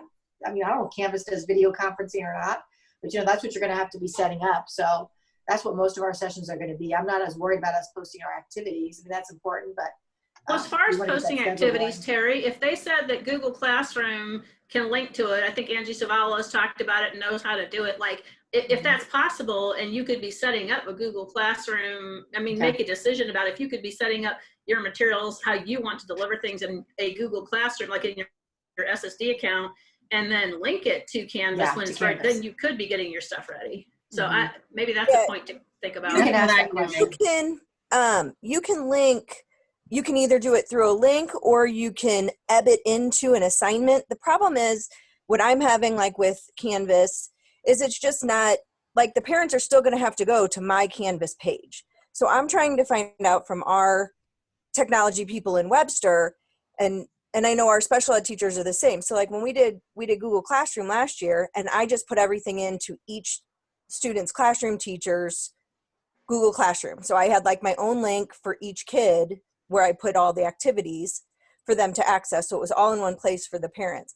So we're trying to figure out if we can do that same thing in Canvas, because that makes way more sense than the parents having to figure out how to access our individual Canvas page. And they're working on it and they haven't given us any information. So if I find out how we can do that, I'll let you all know. Share with us. So maybe those folks that are all Canvas, since we have a lot of people here that are not Canvas, maybe we can get the Canvas people together to be on a meeting or a share to be able to discuss that. I think we should put that as an ed camp topic. I put that as the ed camp, yeah. And then you guys, the people who are interested in it, know something about it, want to know something about it, can participate with that. Here's a question. I need to do group virtual sessions. Are there any confidentiality issues as to not only the students in the group, but also anybody else that's in the home? I think if the students are signing a form like they did in the spring about confidentiality and video, you can ask your case manager if they've signed it, and if not, the case manager will send it out to have them sign it. So kids signed a form saying that the parents signed it, not the kids. The parents signed a form saying that they were going to maintain confidentiality, kind of like our observation agreement, and that they were going to be on a group session. So we can't control who's going on in the home. I have asked that question, and we're not even going to go there to try to control it. You're going to set up your sessions. If the kid didn't sign in, then they can't participate in any groups. So it's not your group, it's every group. So they're not going to be able to participate in any of their special ed classes. So that will be something that is known. So you can ask your case manager if you're concerned about that. Do we have suggestions for how to implement gen ed minutes? We do have some suggestions for that. I guess it's on that tip sheet. Some suggestions we had is a lot of the gen ed is being set up synchronous and asynchronous. So they might have a time between 9 and 10 when they're doing language arts, and 20 minutes of it's going to be a synchronous session with the teacher, and the next 40 are going to be asynchronous. You could join the child during the asynchronous time. It's still considered general ed, and help them work on their general ed activities. So if you were pushing in to do handwriting, that might be a good time. One of our APEs told me yesterday, so they're learning from everyone, is that she is co-host with her general ed partner in PE. And so while they're doing the activity, she set up a separate room, a breakout room. So she's able to signal to her student to join her in the breakout room. And so they might get the general instruction with everyone, and then she and a couple of students go in the breakout room to work on a skill or for additional pointers, and the kid can come back into the general ed. So I thought that was super creative, a way to do it. That's probably what I would think of as far as your general ed minutes. Those are the two suggestions I have right now. But again, that would be a fantastic topic for the ed camp, and get other people's ideas. I mean, I learned that idea from our APE teacher in Parkway yesterday about the co-hosting. I thought, well, that was going to be perfect for her and her classes. So you are going to have to communicate with them just like our APE teachers do. Find out what they're doing in that class so that you know how to prepare your materials if you are joining them, or if you're going to be doing the asynchronous. So you don't just ask the kid, what are you working on? You might want to find out from the gen ed. If you're pushing in, I'm assuming it's to support something they're doing. Like what are you going to be doing? So I kind of know so I can support that. Do we have to have a parent present if we do one-to-one Zoom sessions like we did in the spring? You have to have someone to set it up. No, you don't necessarily have to have a parent present. I'm confused about what you could do as a therapist. I understand that some of our OTs can do things with older kids, or maybe some of our PT could be with kids that could follow. But no, not necessarily. You don't have to have somebody logging up. And that's not what I thought. Did you, Teresa, or Mary? Nope. No. Yeah. No. I agree. I mean, if you need somebody present, you're going to have to let people know. As a PT, I thought I needed somebody. I don't know how I could do my PT unless it was literally an exercise program or some balance activities. If I had a kid that was that high, sure. But for the most part, if I'm going to have a kid on a therapy ball, someone's got to be on the other end holding. Or if I need somebody to do, help them reach for a toy, I mean, they're going to need someone. So those are things I would clarify with the parent for my therapy session. Like, I'm going to need XYZ toys and in person. It may or may not be the parent. It might be a caregiver. Parents might be hiring someone to come into their home to take care of their children. I'm not sure yet about kinder cares and, daycares if they're going to be setting things up, but that could be a possibility. Right. Yeah, that makes sense. That's obvious. I was thinking more like we were kind of told not to do like a session with just us and like a student, even with a parent present, like unless the teacher was there or there was a para in the room. But now it sounds like that's different, and I can just work one-on-one with the kiddo Yes, with their you carryover. can. Okay. If you are concerned about working one-on-one with the kiddo, maybe you have a certain situation where it's like, Yeah. I'm not comfortable. Then maybe ask an assistant to go on with you, or one of us if no one's available. But for the most part, you are alone with those kids. We usually go bring them to a therapy area. You Right. don't bring them and 5 friends with them. Okay. So That's what I figured. you know who you'd be comfortable with and not. So if there's a certain situation, let us know. But otherwise, yes, you can set up your sessions and they can Zoom right along with you, or Okay. Thank you. canvassing, I guess. Now it's our new word. Oh my gosh. Okay. Can we have some guidance for virtual consult services? Often this is for sensory strategies. In the spring, I sent home activities once a month, emailed to parents to do at home, but there was no feedback from families. How often should there be contact, and via what method? Do we communicate with the SSD chairperson instead of parents with no specific minutes? I generally checked in at the beginning of the school year and with staff just as periodic check-ins of no concerns. So how are we handling the SSPs? How are we handling the SSPs? Well, OTs, do you guys want to talk about how to handle sensory diets, Teresa and Mary, or do you want me to talk about it? Well, I think first of all, you have to remember that your teachers are still going to be interacting with the kids. So I think it would be nice to reach out to the teachers and say, okay, this is a crazy format. Are you having any issues that we need to address? You know, if a kid was constantly out of a seat or having trouble attending, I would imagine Zoom is not going to help that situation. So you might want to consult with them. I would also probably consult with the parent though, and say, you know, here at school, these were the issues we were having, and these were some of the things we were doing. Even if you're putting this in an email and saying, you know, are any of these issues for you at home while your child's trying to learn, or just during activities? Is there anything I can help you with at home? And try and keep open-ended. It may not be exactly what you were consulting on in school, but the parent might have some very valid concerns for home that you also could offer some suggestions for. So I would probably do both and just see. If everybody says, oh, actually, no, we're doing great, okay. I mean, it's like any other SSP. You can only give what people are interested in hearing. But right, I agree. I think it's the reaching out and letting them know that you're available, that resource is on the IEP. You're a resource to them in this situation, but and inquire what their needs might be and offer your suggestions. But you don't have any expectation or requirement to be sending out things regularly to them, because you wouldn't have been doing that anyway. You would have been consulting as needed, but they have to know you're there so that they know that they can rely on you as a resource. Okay, what is comparable to IEP? What does comparable to IEP minutes mean? Special ed minutes and gen ed aren't meeting their minutes. I think you have to move past that. You're an OT or a PT. The only thing that can count as OT or PT is an OT or PT providing it, or a CODA or a PT assistant. That can also count. But if you set up an exercise program, let's say you're a PT, you got minutes on the IEP, I still just put 30 minutes on the IEP because I'm going to do the 30 minutes. I may expect my student to work a lot on those skills during the week, but I don't put those minutes on. For education, they don't have, I don't think there's a rule that says that. I mean, I think they can have the teacher presenting materials. Then I think that assistant that they might have could also lead the reading group. It's still considered the reading group, right? It is. I can't consider that OT. So when we look at how the child gets OT, if they can do 30 minutes of OT with you virtually, they got their 30 minutes of OT. It may not work, but we can offer it. We can try. That's what I'm saying. We're going to start with trying. So if they had 30 minutes of OT, we're going to certainly try to do that. I think a parent does have it's true, if we don't offer anything, or if it's just an activity, that's not OT. It could be an activity that the OT sent, and it could be a fantastic activity, but we still could not count those as OT minutes. Does that make sense? So I think that if we keep worrying what everyone else is doing, I think the teachers look to me like they're doing a lot now. When I'm seeing, we're trying to schedule, they've got all these times when they're going to be doing general ed, and the special ed teachers are doing different things. It looks like it's going to be tricky for us to schedule, just because when I saw their schedules, I was like, my God, the kid's busy between 8 and 3. When am I going to see them?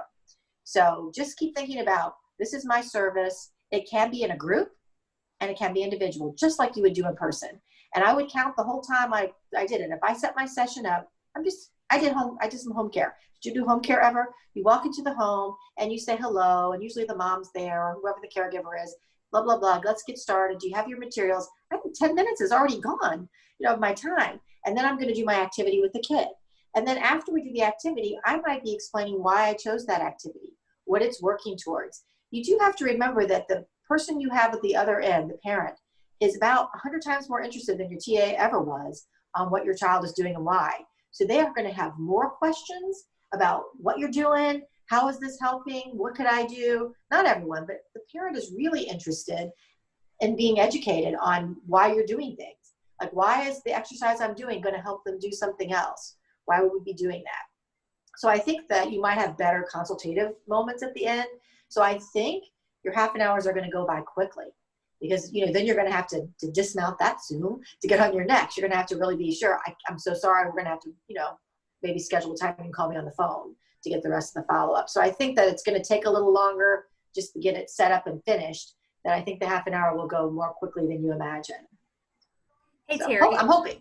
Yes. Terry, in one of the meetings with Carmen Harris this past week, there was some concern about the Phase 2 students having so many special ed minutes and not being able to tolerate sitting in front of the computer for that long. Yes. And so they did mention, she said that students who had, an okay amount of services could be given comparably, but the kids who were in Phase 2 rooms, they may have to adjust those in some manner. So are you saying that OT would kind of trump their services and they have to have those 16 minutes, or? I'm not saying anybody has to have anything. We have to offer it.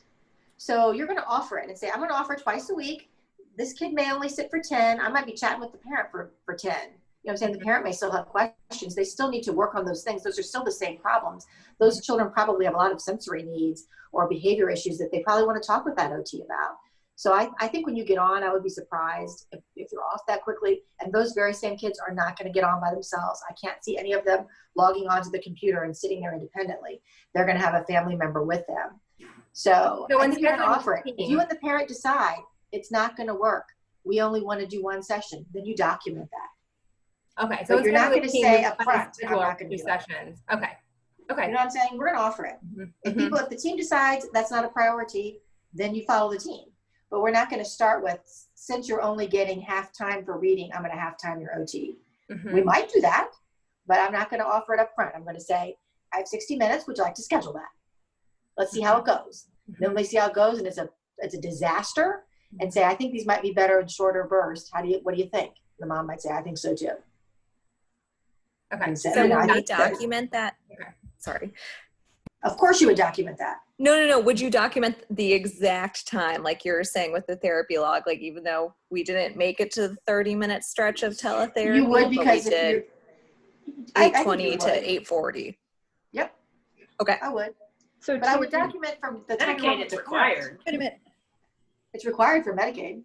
Terry, my fear of if you say, let's try shorter bursts, and I have a kid that has 60 minutes, the parents will say, that's a great idea. Can we do 4 15-minute sessions? And that's not going to work in my schedule. So how do you handle it when they say that? Because there's still, I'm in Rockwood. I'm going to have parents that are going to want 60 minutes of OT. Absolutely you are. Boy, Jen, I'd be doing a group. I'd say, that sounds like a great idea. I think I'm going to do a 10-minute group every morning with my classroom, and you can join my group. You know what I'm saying? I'll do 2 individual and 2 group sessions with you. But how do we I think, what would you do in person? If you got kids that you don't just say, even though it says 30, I'm only going to do 10. You go back later, you change their schedule. I mean, you wouldn't just not address it. That's what I guess I'm saying. If it's too much time, we could talk about, do they need that much OT? Is it a priority? But I think it's an IEP team decision, I think. I think you're going to try your best. If the parent really wants that time, I would be thinking how I'm going to service that. When we put 60 minutes of service on a child that has significant needs, we're doing this to ourselves, because you want to think about, what would you be doing in person? You probably would be pushing in multiple times to that classroom. You Not might do a necessarily group you're going activity. if you have several buildings you're going to, they're trying to get us to set up our schedules so that if we go in person, our schedule matches that. If I go to 4 mornings with this 10-minute group, but I'm only at that school 2 days a week, I have to adjust my schedule then. And you might. That's what I think those are all great ideas, is to try to keep your schedule as much as possible, but you don't want to hurt yourself by doing that. Because, if you had that, you might say, that's going to change when we go back in person, because I'll be there all day. So I could pop in and out of the classroom multiple times. Or you could try to do it that way. I'm just thinking, try to solve it so that it's good for you and the kid. I want the kid to get a good service if they could, the best that they can. So if that's what's going to be best for that kid, the parent may realize that 60 minutes is too much. I mean, you know what I'm saying? It's easy to tell the school to keep doing it, but when they're starting to do it, say, I really think 30 minutes is probably going to be enough.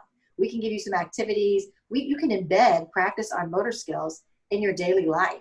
You don't need to do that with an OT. And maybe they'll finally see it because it's true. If you have, you know, a student that's cognitively lower, they need repetition, repetition, repetition. It doesn't have to be done in a 30-minute block. It needs to be embedded into your day. So that might be a good time that the parents could see that. Like, actually, I need to work this every time they go to the bathroom, not they don't need to work on their pants for 30 minutes on a Tuesday. So, you know, you say that's really, OT is more, we really should be more consultative for many of our students. So maybe it'll be good. I don't know. I would set up some groups, and, you know, you can invite kids from groups that are not in that building. So if you want to have a morning group, wake up group or something, you could invite kids from 2 different buildings, like your first graders from all your buildings to the wake up group, and they could all do, I made that up. That was my new OT wake up group I'm having. You know, you could say, count that as 10 minutes of their time. So try to think creatively too. Like, I know they were saying do the schedule, and I kind of get that, but I don't want to hurt myself to do that. I don't know when I'm going back.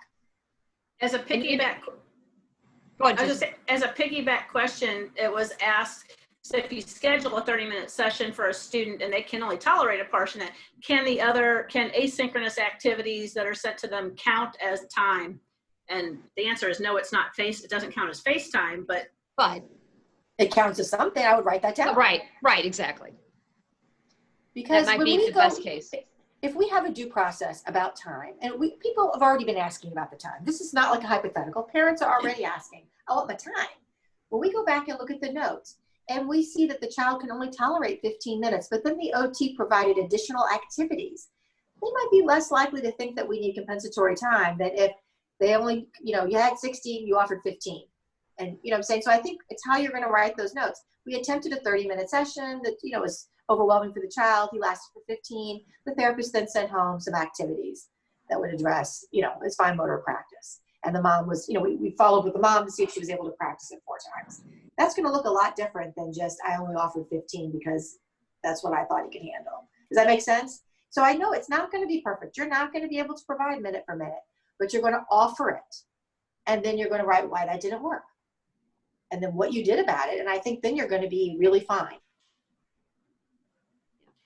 You're going to be finer, is that a word, than you would be if you didn't write that down at all.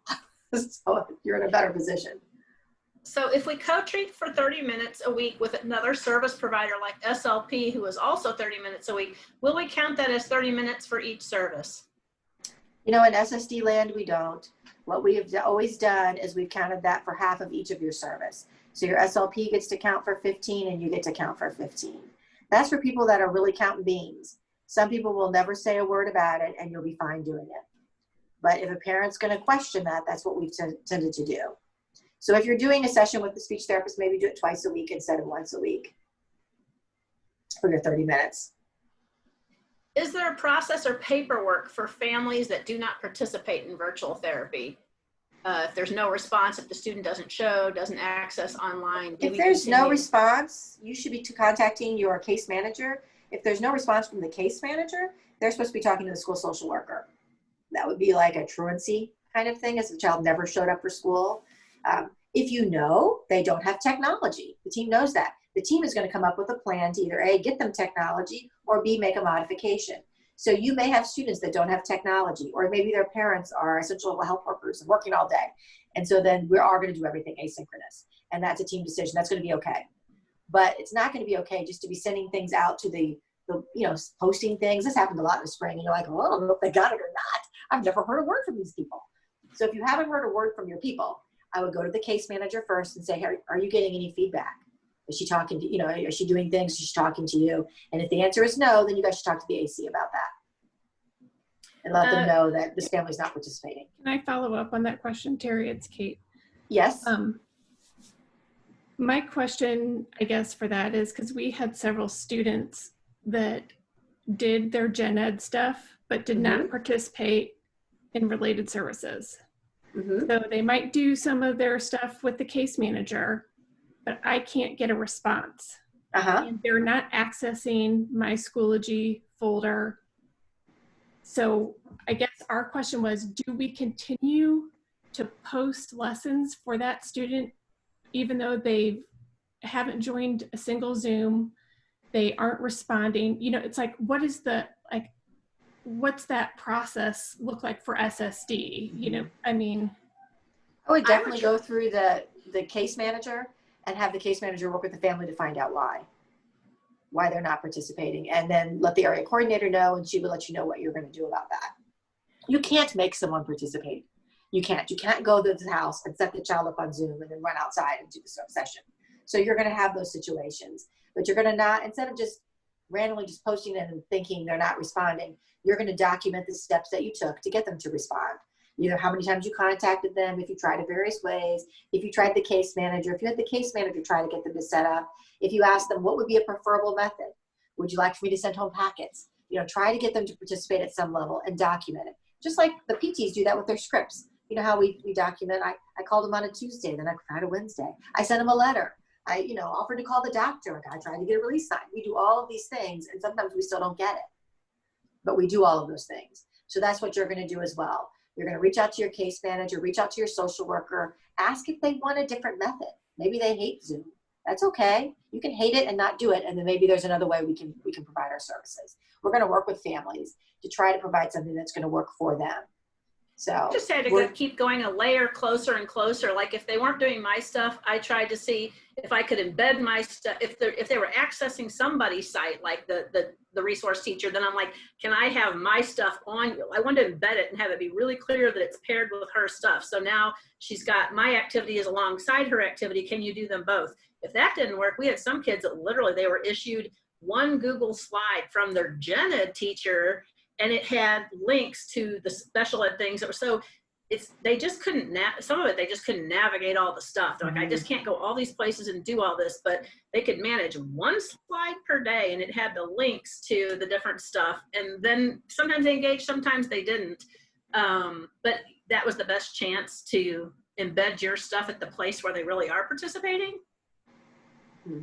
I'm hoping we have better participation this fall. This is Andrea. Can I say something? Yes, Andrea. There were instances where the therapist, we kind of did a newsletter where we had all of our information on one thing for the parents. That went over big.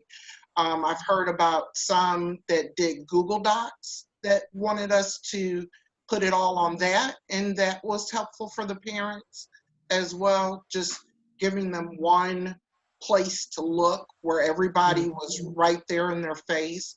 And the other thing, as far as like face-to-face, sometimes we piggyback on the teacher's virtual lesson, where we'd already talked to her to ask students XYZ to stay on when everybody else got off, and that's how we got to get in there and see them too. Just some other options I want to throw out there.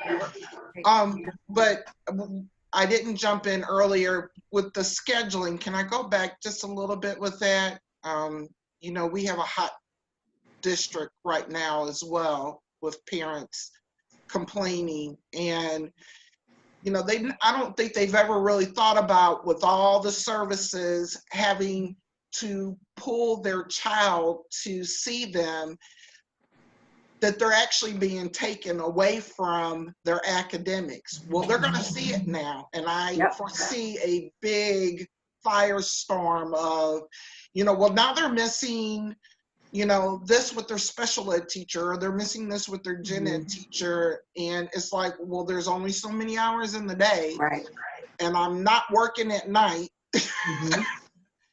So are we ready for that? I mean, the support to, like I said, I'm already hearing the parents rumbling about everything right now. So, yeah, it's just kind of. Yeah, I think it's going to be interesting. That's all I could say. It is interesting. So we're just going to, all we can do is the best we can do. And I mean, you guys have already done so much. So that's all I can say. You're going to offer the best you can offer. Not every kid's going to participate at the level you wish they would, but some kids are. So I think we're going to go that next step. You know, every month I thought we did more than we did the month before. And in the summer, I thought we did more than we did in the spring. And so now we're going to do more than we did even in the summer. I just see us each time getting a little better, more kids participating. It's going to be awkward. I watched a presentation from North Carolina, and she had a slide up, and it was two teenagers dancing like from middle school. And she said, you probably are feeling like this. It's awkward. You don't know how to do Zoom or Canvas or whatever the platform is. And you're thinking, I don't know how to do virtual therapy.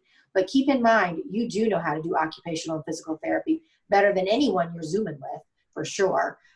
Better than anyone on the team. We have such an experienced staff.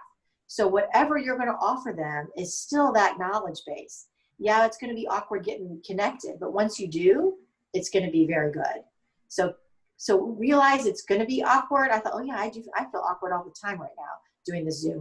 This whole thing has been weird, but we'll work through it little by little. And I think that you don't realize how much knowledge you have that the rest of them don't. So your knowledge is obviously valued. We had more concerns about OTPT, wanting those services out there in speech. You know, parents really want your services. They were really worried that they were missing them. So hopefully we can do better. Any more questions, Teresa? Oh, there's a ton of them. I'm Okay. looking though, we're at Keep going. a 3:15 time mark. So I don't know how long you want. I guess people can cut out where we want to cut it off at. If you want to leave, we're not offended.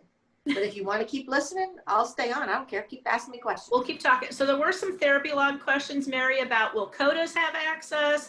Yes. Will subs have access? Yes. Do we have to print stuff out, attendance sheets? No. The plan of No. care? Medicaid accepts the IEP as a plan of care. We've honestly talked about that we probably need to develop some kind of a plan of care sheet for us. Just that with precautions, I mean, things that aren't going to be listed in the IEP. So we might do that, not now, because seriously, but Medicaid does accept the IEP as a plan of care. So no, you don't really need a separate plan of care according to them. And yes, subs and assistants and OTs and PTs can all get in there. There's a way for you to be able to see each other's notes so that you can do the supervisory piece and do consultation with each other. There's ways to give subs access if that's something that needs to happen. So, yeah. There was a question here about, can I do collaborative OT sessions with an OT and students from another building in the same district? Yep. I think so. Yeah. They all sign the confidentiality agreement. So it goes for not just kids in their class, but anybody that they're in a Zoom conference with. That's what they're saying. So yes, you can pair with other therapists. You can pair with people in other buildings. That sounds fun. If you're in different districts, you could grab 3 kids from different districts and put them together. That's fine. Mm-hmm. And I can tell you, I was talking this morning, I don't know if she's on here or not, if anybody from New Owners on the meeting today or not. I was talking with Michelle Hahn this morning, and she was talking about how they have their stuff set up. It's a thing of beauty, actually. I mean, and groups are offered like by domain for what they're teaching, and they're plugging in students and all of their because it's impossible to schedule. All of their services are being offered via group for the most part, but they have a wide variety of instructional things they're doing, and Michelle's willing to share that out with us. So, yeah, I think that Ackerman and Northview did something, or Northview did something similar. They were doing OTPT groups that they offered multiple times per week, so that we gave families options to opt in and tried to meet their goal. They kind of not categorize the students. That's probably not the right way to say it. But, group students by like disabilities or like goals and invited them to those so that it could be the parent could opt in, and they gave lots of choices. They might have rerun their group a couple of times, and you could come as many times as you wanted or not at all. Some kids didn't, but if you did come, you got a little extra service even. So that I thought that was a creative way instead of trying to do everything individual. So that's something you might want to think about if you're doing like gross motor group activities. Maybe several kids can get on with you. You could also, you have to be sure not to take the students, unless I guess they're in that group permanently. You could even take one of your sessions and then leave that as a pre-recorded session that somebody could join later on that evening. So let's say, for instance, you were doing a Balavis group and you could have the thing on you, and then you could be doing, I don't know what you do, but all the different bounces and the cues, maybe then you could leave that as a taped version that another student could access that night because they can't get on during the day. So, a lot of people are taping their lectures. I thought maybe you could tape a therapy session depending on what it is, or a yoga type of thing. And then you could say, I did yoga today with my one classroom, but you were in it, but you couldn't come. You can watch it tonight. I can't give them feedback, but they could at least see you doing the activities and do it along. That would be creative. You just have to make sure your children aren't in those videos. Videos, right. Just you. Oh, I see. Yeah. Just you. Yeah, just you. So I've got a question about for anybody who's providing in-person services still, will we be able to get cleaning supplies and PPE from SSD? Apparently that's the priority. That's what we've been told. We've been told that Alan told us that all staff are going to be getting 2 cloth masks and a face shield and gloves, but I don't know and where sanitizer. I don't know where the warehouse processing. We don't know where it is yet. Yeah, they ordered that early this summer, like back in May. I think they were busy doing that. If you are doing in person and you have the toys or activities for your kids, I would have a bin. So like after the kid used that, let's say you had, I don't know, a little game you were playing with them, put that, in a bin. You can wash it later so that you're not washing between each student unless you need to use that equipment right away. I would just think if I had a little bin of my toys over here so that they could, I could wash them at the end of the day and have them bring their supplies, or if you're pushing into the classroom, use their supplies that they have. That child's scissors, that child's crayons. But if you have something therapeutic, if you can't give it to them for their little box, then clean it at the end of the day instead of you cleaning constantly all day long. Then you might rush and not do it properly. So that's just a thought I had. Can we have a single Google Classroom, or do you need separate classroom for each child? I don't know. I think people have done it both ways. It's allowable to have single like that happened in the springtime. Another adult para. Can we document SSP services in therapy log? Yes. Yes, there's a variety of services that you document, including group direct versus individual. That's how the system knows whether to bill or not to bill for OTs and PTs, since we can't bill for group. So you can distinguish that. You can put in their SSP. I think there were a number of things, but yes, there's a number of things you could choose. Do you have a lot of questions about therapy log? If you're like, maybe I want to do it, maybe I don't. Come to the training. And then when you come to the training, you think, there's no way I'm doing that this year. I'm just 1 hour. It's That's not okay. a long time. Yeah. And then if you think, I kind of like it, I'm going to try it. Give it a whirl. Oh, there was a question about, can you do it with some of your students, but not all of your students? That was a question, Mary. There's all or nothing. No, you can. No, certainly you can. Yeah, if you just want to maybe do your Medicaid students, so it's billing for you in there too. Sure, you can do that. Yeah, we whatever system you think is going to work for you. While it's a crazy pandemic, we also kind of felt like this might be the only chance you have to have a little flexibility in your time, depending on how many of your kids are coming and participating. So certainly the couple of weeks ahead of time is unique. We haven't had this much PD time before we started. So, for some of you, this might actually give you a little more time to play in a new system. So you'll know your own experiences and be able to make that decision. No, it's not in KickUp. I just saw that question pop up. I'm going to be sending a link just so we know. I'm going to send you an email that has the link to get in. And there's a little survey just that'll ask you which one you plan to come to, just so we have an idea of how many people are coming to each session. But no, it's not in KickUp. And I think we can record that, Mary, can't we? We can record the therapy. Yeah, we want it recorded. We'd have to ask Colin. Ask Colin because it's his training, so I'd have to get his permission to do that. Well, we can certainly repeat it. I mean, I could certainly do a training. Yes, once I learn it, I could certainly train people later in the year. If somebody wants to try a refresher in January or something, yeah, that's fine. And what's nice, you guys, is the speech therapists and social workers all use this 100%. So if you're friends with a speech therapist and you're like, well, I'm going to try it, but I like to have a buddy to ask questions, they should be able to help you.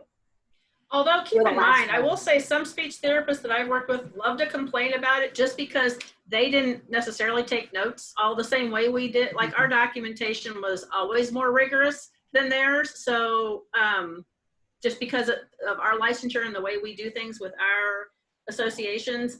So if they're complaining, just keep in mind if it's a complainer or not. Seriously.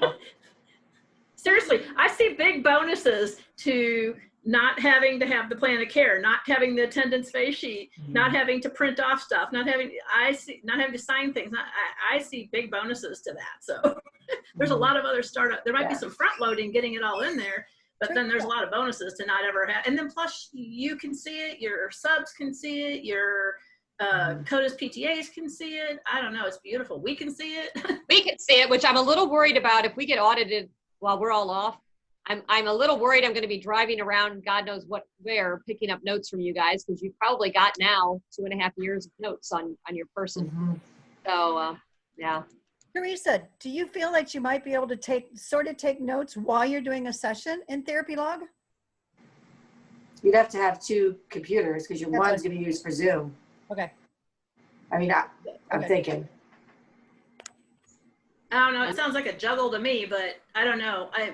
And also too, I think we have to remember our notes don't have to be, a soliloquy. We don't have to have matter of fact, the more verbose we get with stuff is probably get ourselves in trouble. I mean, we really need to think about what was your goal? What were you what were you actually looking at? And then document the specifics on that. If there was behavior or something that you felt like you needed to make some specialized comment about, so be it. But I don't know. We don't have to be doing 3-paragraph narratives for a session. That's not a requirement for documentation. But I use a checklist now, and that's not going to be in Therapy Log. Oh, correct. True. I think about that. No, but I do believe you can copy and paste. I was going to say, if you had a template that you have, or you have bullet points or something, you could, copy, paste, delete, so I don't know, that's an option. Yeah. We can talk about messing up. Somebody did ask, I think we've answered the gist of most of the questions. There was a question about Joan was going to do set up PD through education resources online. And she did not do that. It got tossed by the wayside of the spring, but it definitely is a plan, and we will be following up. Joan's forwarded me the contact, and we just said once we stabilize and get past these first month or so of school, we'll definitely be looking to consider that resource again. Yeah. Any new questions? And yeah, the working outside school hours, I think at this point that's a no. Have you guys heard any different? Yeah, that's what I'm hearing. I know it'd be nice to be flexible for our families, but I think at this point they're saying no, but if that changes, we'll let you know. Yeah. Somebody asked, they said, I think I'm going to create a frequently used phrases to build off of and to try and make documentation easier. Is that acceptable? Absolutely. I mean, you can keep a Word doc of your own, goal bank, things, phrases and things that are common. If you're, be as creative as possible with that. Okay. Any other questions, Teresa, that you saw? Nope, that's it for the live questions. If I've missed somebody's, feel free to chime in now and ask it, but I think we've kind of gotten the essence of most of those. Hey, Teresa, I did ask, if we have a parent who opts out of any kind of Zoom kinds of things, but we send them information, they do it at home, they send feedback on how they do it, which is kind of what we did a lot of in the spring. How do we document that? Because it's not considered direct because we're not directly working with them. Consultative. Yeah, asynchronous is what asynchronous. You can call it asynchronous. People seem to be loving calling it this, synchronous and asynchronous. Right. But it really would be consultative services. You're collaborating with the family. That would just by send home programs. Those are consultative. And is then that just noted on the DLT and not necessarily an IEP change since it's this virtual time? Yeah, I know, Angie. I'd love to change an IEP too, but they really don't want to do that. Right. So I think, at this point, it's just going to be noted on that DLP and in your notes. Okay.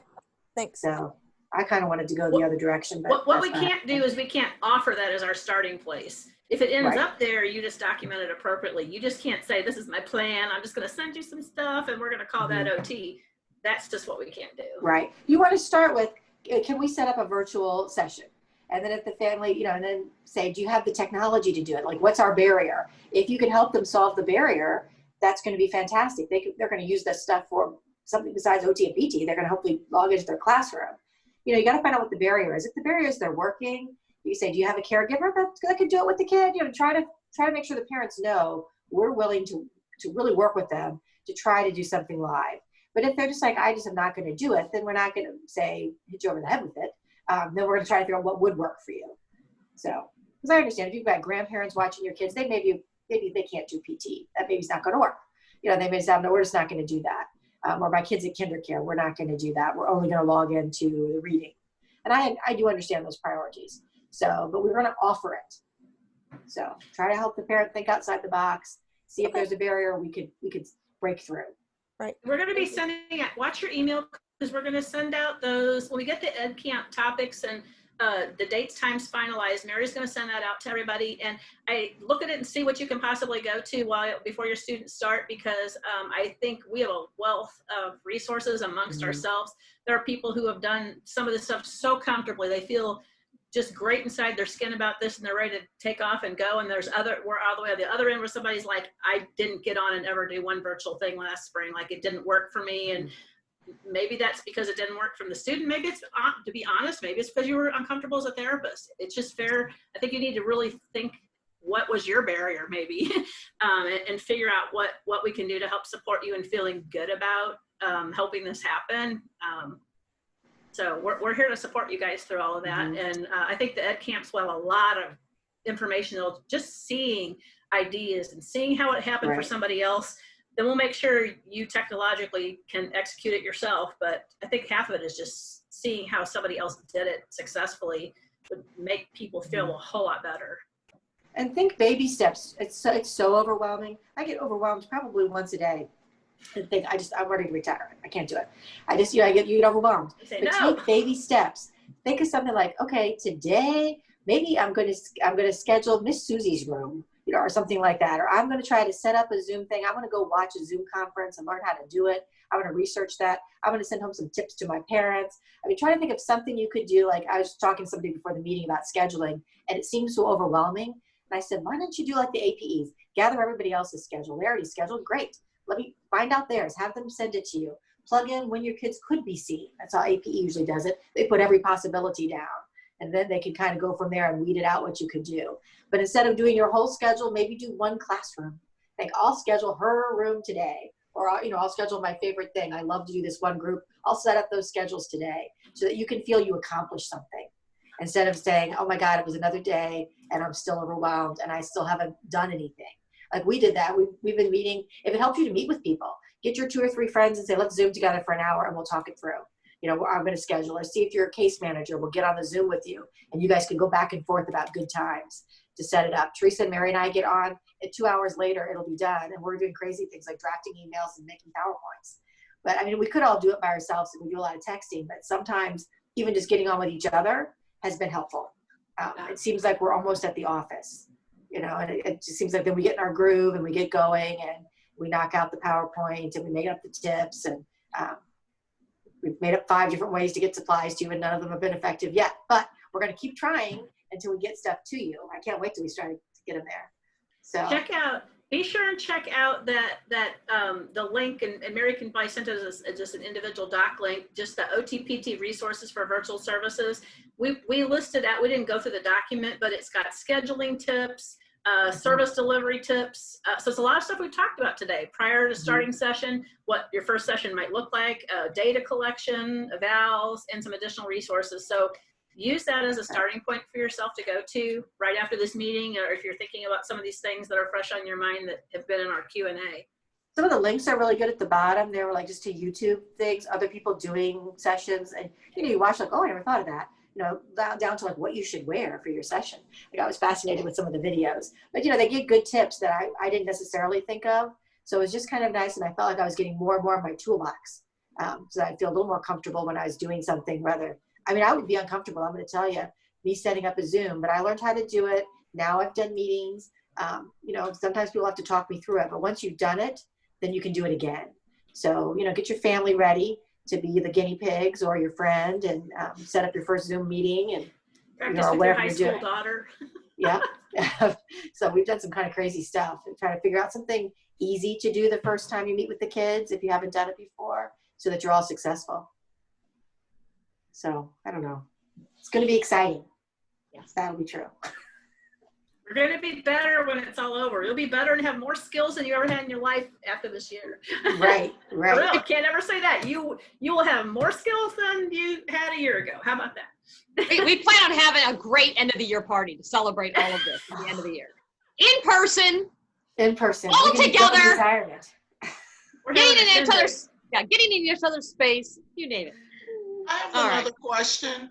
Yeah. Is this Zoom meeting through Therapy Log right now? No.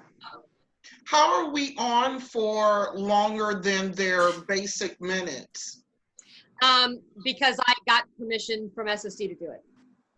So they gave me like an added permission to set this up so we can do longer than 40 minutes with 72 people. But now through Therapy Log, I have never been kicked off of Therapy Log. No. So that's unlimited as well. So if you log into Therapy Log, that's pretty unlimited as well. Even though it says 30 minutes, we've never been kicked off. Right, 40 actually. It's weird. But you could tell your parents it does kick you off at 30 minutes and then do that dismount thing and go, well, I guess the session went out. I'm sorry, the session's getting ready to end. Click. So I haven't set up one before. Can you have many little 30 minutes? Or does it? Yes. Okay. All right. Well, with Therapy Log, do you need a password and all that business? No, but in Therapy Log, you have to invite the person through their email. So individually, you know what I'm saying? So like, and you can set up recurring. So I could set up a meeting with Terry and Teresa and I every Monday at 9 o'clock. And I email them, I enter their email separately, and it actually sends a reminder 2 hours ahead of time. And it gives them a link that they can just go right in. As opposed to what I'm doing, I'm going through a Zoom account that I have hooked up to my Outlook calendar. So it's just a little bit of a different way to go in. Now, but, Mary, do our assistants have a Therapy Log account currently? yes, Or do we every need to get them then? no, I think all the assistants have one, don't Andrea, do you They have didn't one? bill for Medicaid. I haven't I know, tried to, I've never gone in or tried to go in, so I don't have a clue where to even can ask know what to Colin. do. Let me see. I think we may have signed you guys up. You just may not realize you have an account. You're So let me definitely go in there, Andrea, because Yes. I've invited you. And and you were in the system. In it. You invited me. I've Okay. invited you to every meeting I've had has been through Therapy Log. So I had no trouble inviting you because you came. Yeah, you can invite people you can invite people to your meetings that aren't in Therapy Log, obviously, because a parent's not going to be in Therapy Log. So you can invite outside people, but that's part of the security feature. Is it like as this? I sent it out in an email to all of you, and anyone with the link can come in. That's not Therapy Log. Is you've got to send it, and that person has to come in through their email address. So if anybody, right, it's a little more secure. So yeah. Can I do this? Can I use this and not do my notes in there? Yeah. Yes. Yeah. The Zoom meetings, yes. I think Kristen and Andrea, because I can see you, that's why I'm seeing that you're there. I think if they email Colin, and that was on one of the slides, and just tell them that you don't have your password, your username is your SSD email. Yeah. Oh, okay. And then just say, I've lost my password. Can you send it to me? This is a common request. Well, honestly, if you've never been in there, the basic password is lowercase r and the number 2 and the word practice. That's the end. I mean, you go in and then you change your password from there, but that's usually the You could try that first and then try change it. But I'm going to go into Therapy Log and make sure that you guys all are in there. I know that Andrea's, I didn't type her name. No, but she's in there. Oh, okay. I started writing her name and she popped up. Yeah, I kind of think you all are, but and I think probably, Carrie was too, because believe me, I would not be typing their address. I mean, I don't think I did that. Surely I would have remembered that moment. It just seemed like I was doing it like everybody else, Yeah, but I'll check everybody and make sure. Okay, great. Thank you. Yeah, no problem. Can you give a quick thumbs up if you feel like you've gained some nugget of like feedback that helped you today? Feel a little more calm, just seeing our faces and feeling like, okay, we can survive it possibly. Yeah. Maybe better than you could before you came. And if you want to come tomorrow too. If you liked it. If you're doing early childhood, you might want to pop in. We do have, we talk Wizards, about they're early doing childhood stuff. icons. I'm getting thumbs up. That's so beautiful. I was planning on dropping in towards the end when you get to your Q&A, just to see if someone thought of something we didn't think of, and Yeah, you're welcome. We're gonna get through the slides always in 1 hour and leave Q&A capped off at probably no more than 1 additional hour. We've been on for a little over an hour now, additional, but it sounds like it's valuable. There's still plenty of people who've stayed around, so we must all want to listen to something while we're working. I see Kelly's asking about ECSE. There are different slides for the ECSE. Some are the same because some of the things we do are the same, but we have all our cute little ECSE activities we do, like the time and effort log and sending Terry every name you ever had. All those cute things we do are going to go over at the meeting. So, if you feel like I know how to do all of those things, you can, or you can pop in to listen to it, because we do additional slides in the early childhood, and we don't talk about buying things because they have a different budget. Right. So it's a personalized one. We will share the EC PowerPoints and everything with all the people that do split, who also do school age, and just so you guys have both in case. So you could just read the PowerPoint, or I think we're going to video it. Watch me. If you do what my daughter does on the videos, is she just double times it. So so her professors talk even faster, so it doesn't take as much time to listen to it.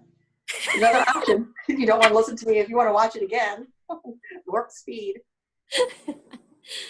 I just love to talk really fast. Yeah. All right, guys. We are good seeing everybody. Welcome back. Good to see you guys. It was so good to see everybody. Nice to meet anybody I haven't met. I know. We don't have the new people stand up. This is so sad. We can't see them. I think Katie was in here somewhere. Was Katie in here? I saw Katie. I actually met her because How about Megan? Was she in here? Oh, good. No, I don't know. It's kind of fun as they log up. I can see them. Oh, there's Carrie. I saw Megan this morning. I can only see like 5 people at a time. It's kind of awkward. I want to see Lisa Levitte's face. Put your face on, Lisa. Maybe they don't have a camera. That's true. Because I only have a camera on this iPad, so they're learning how to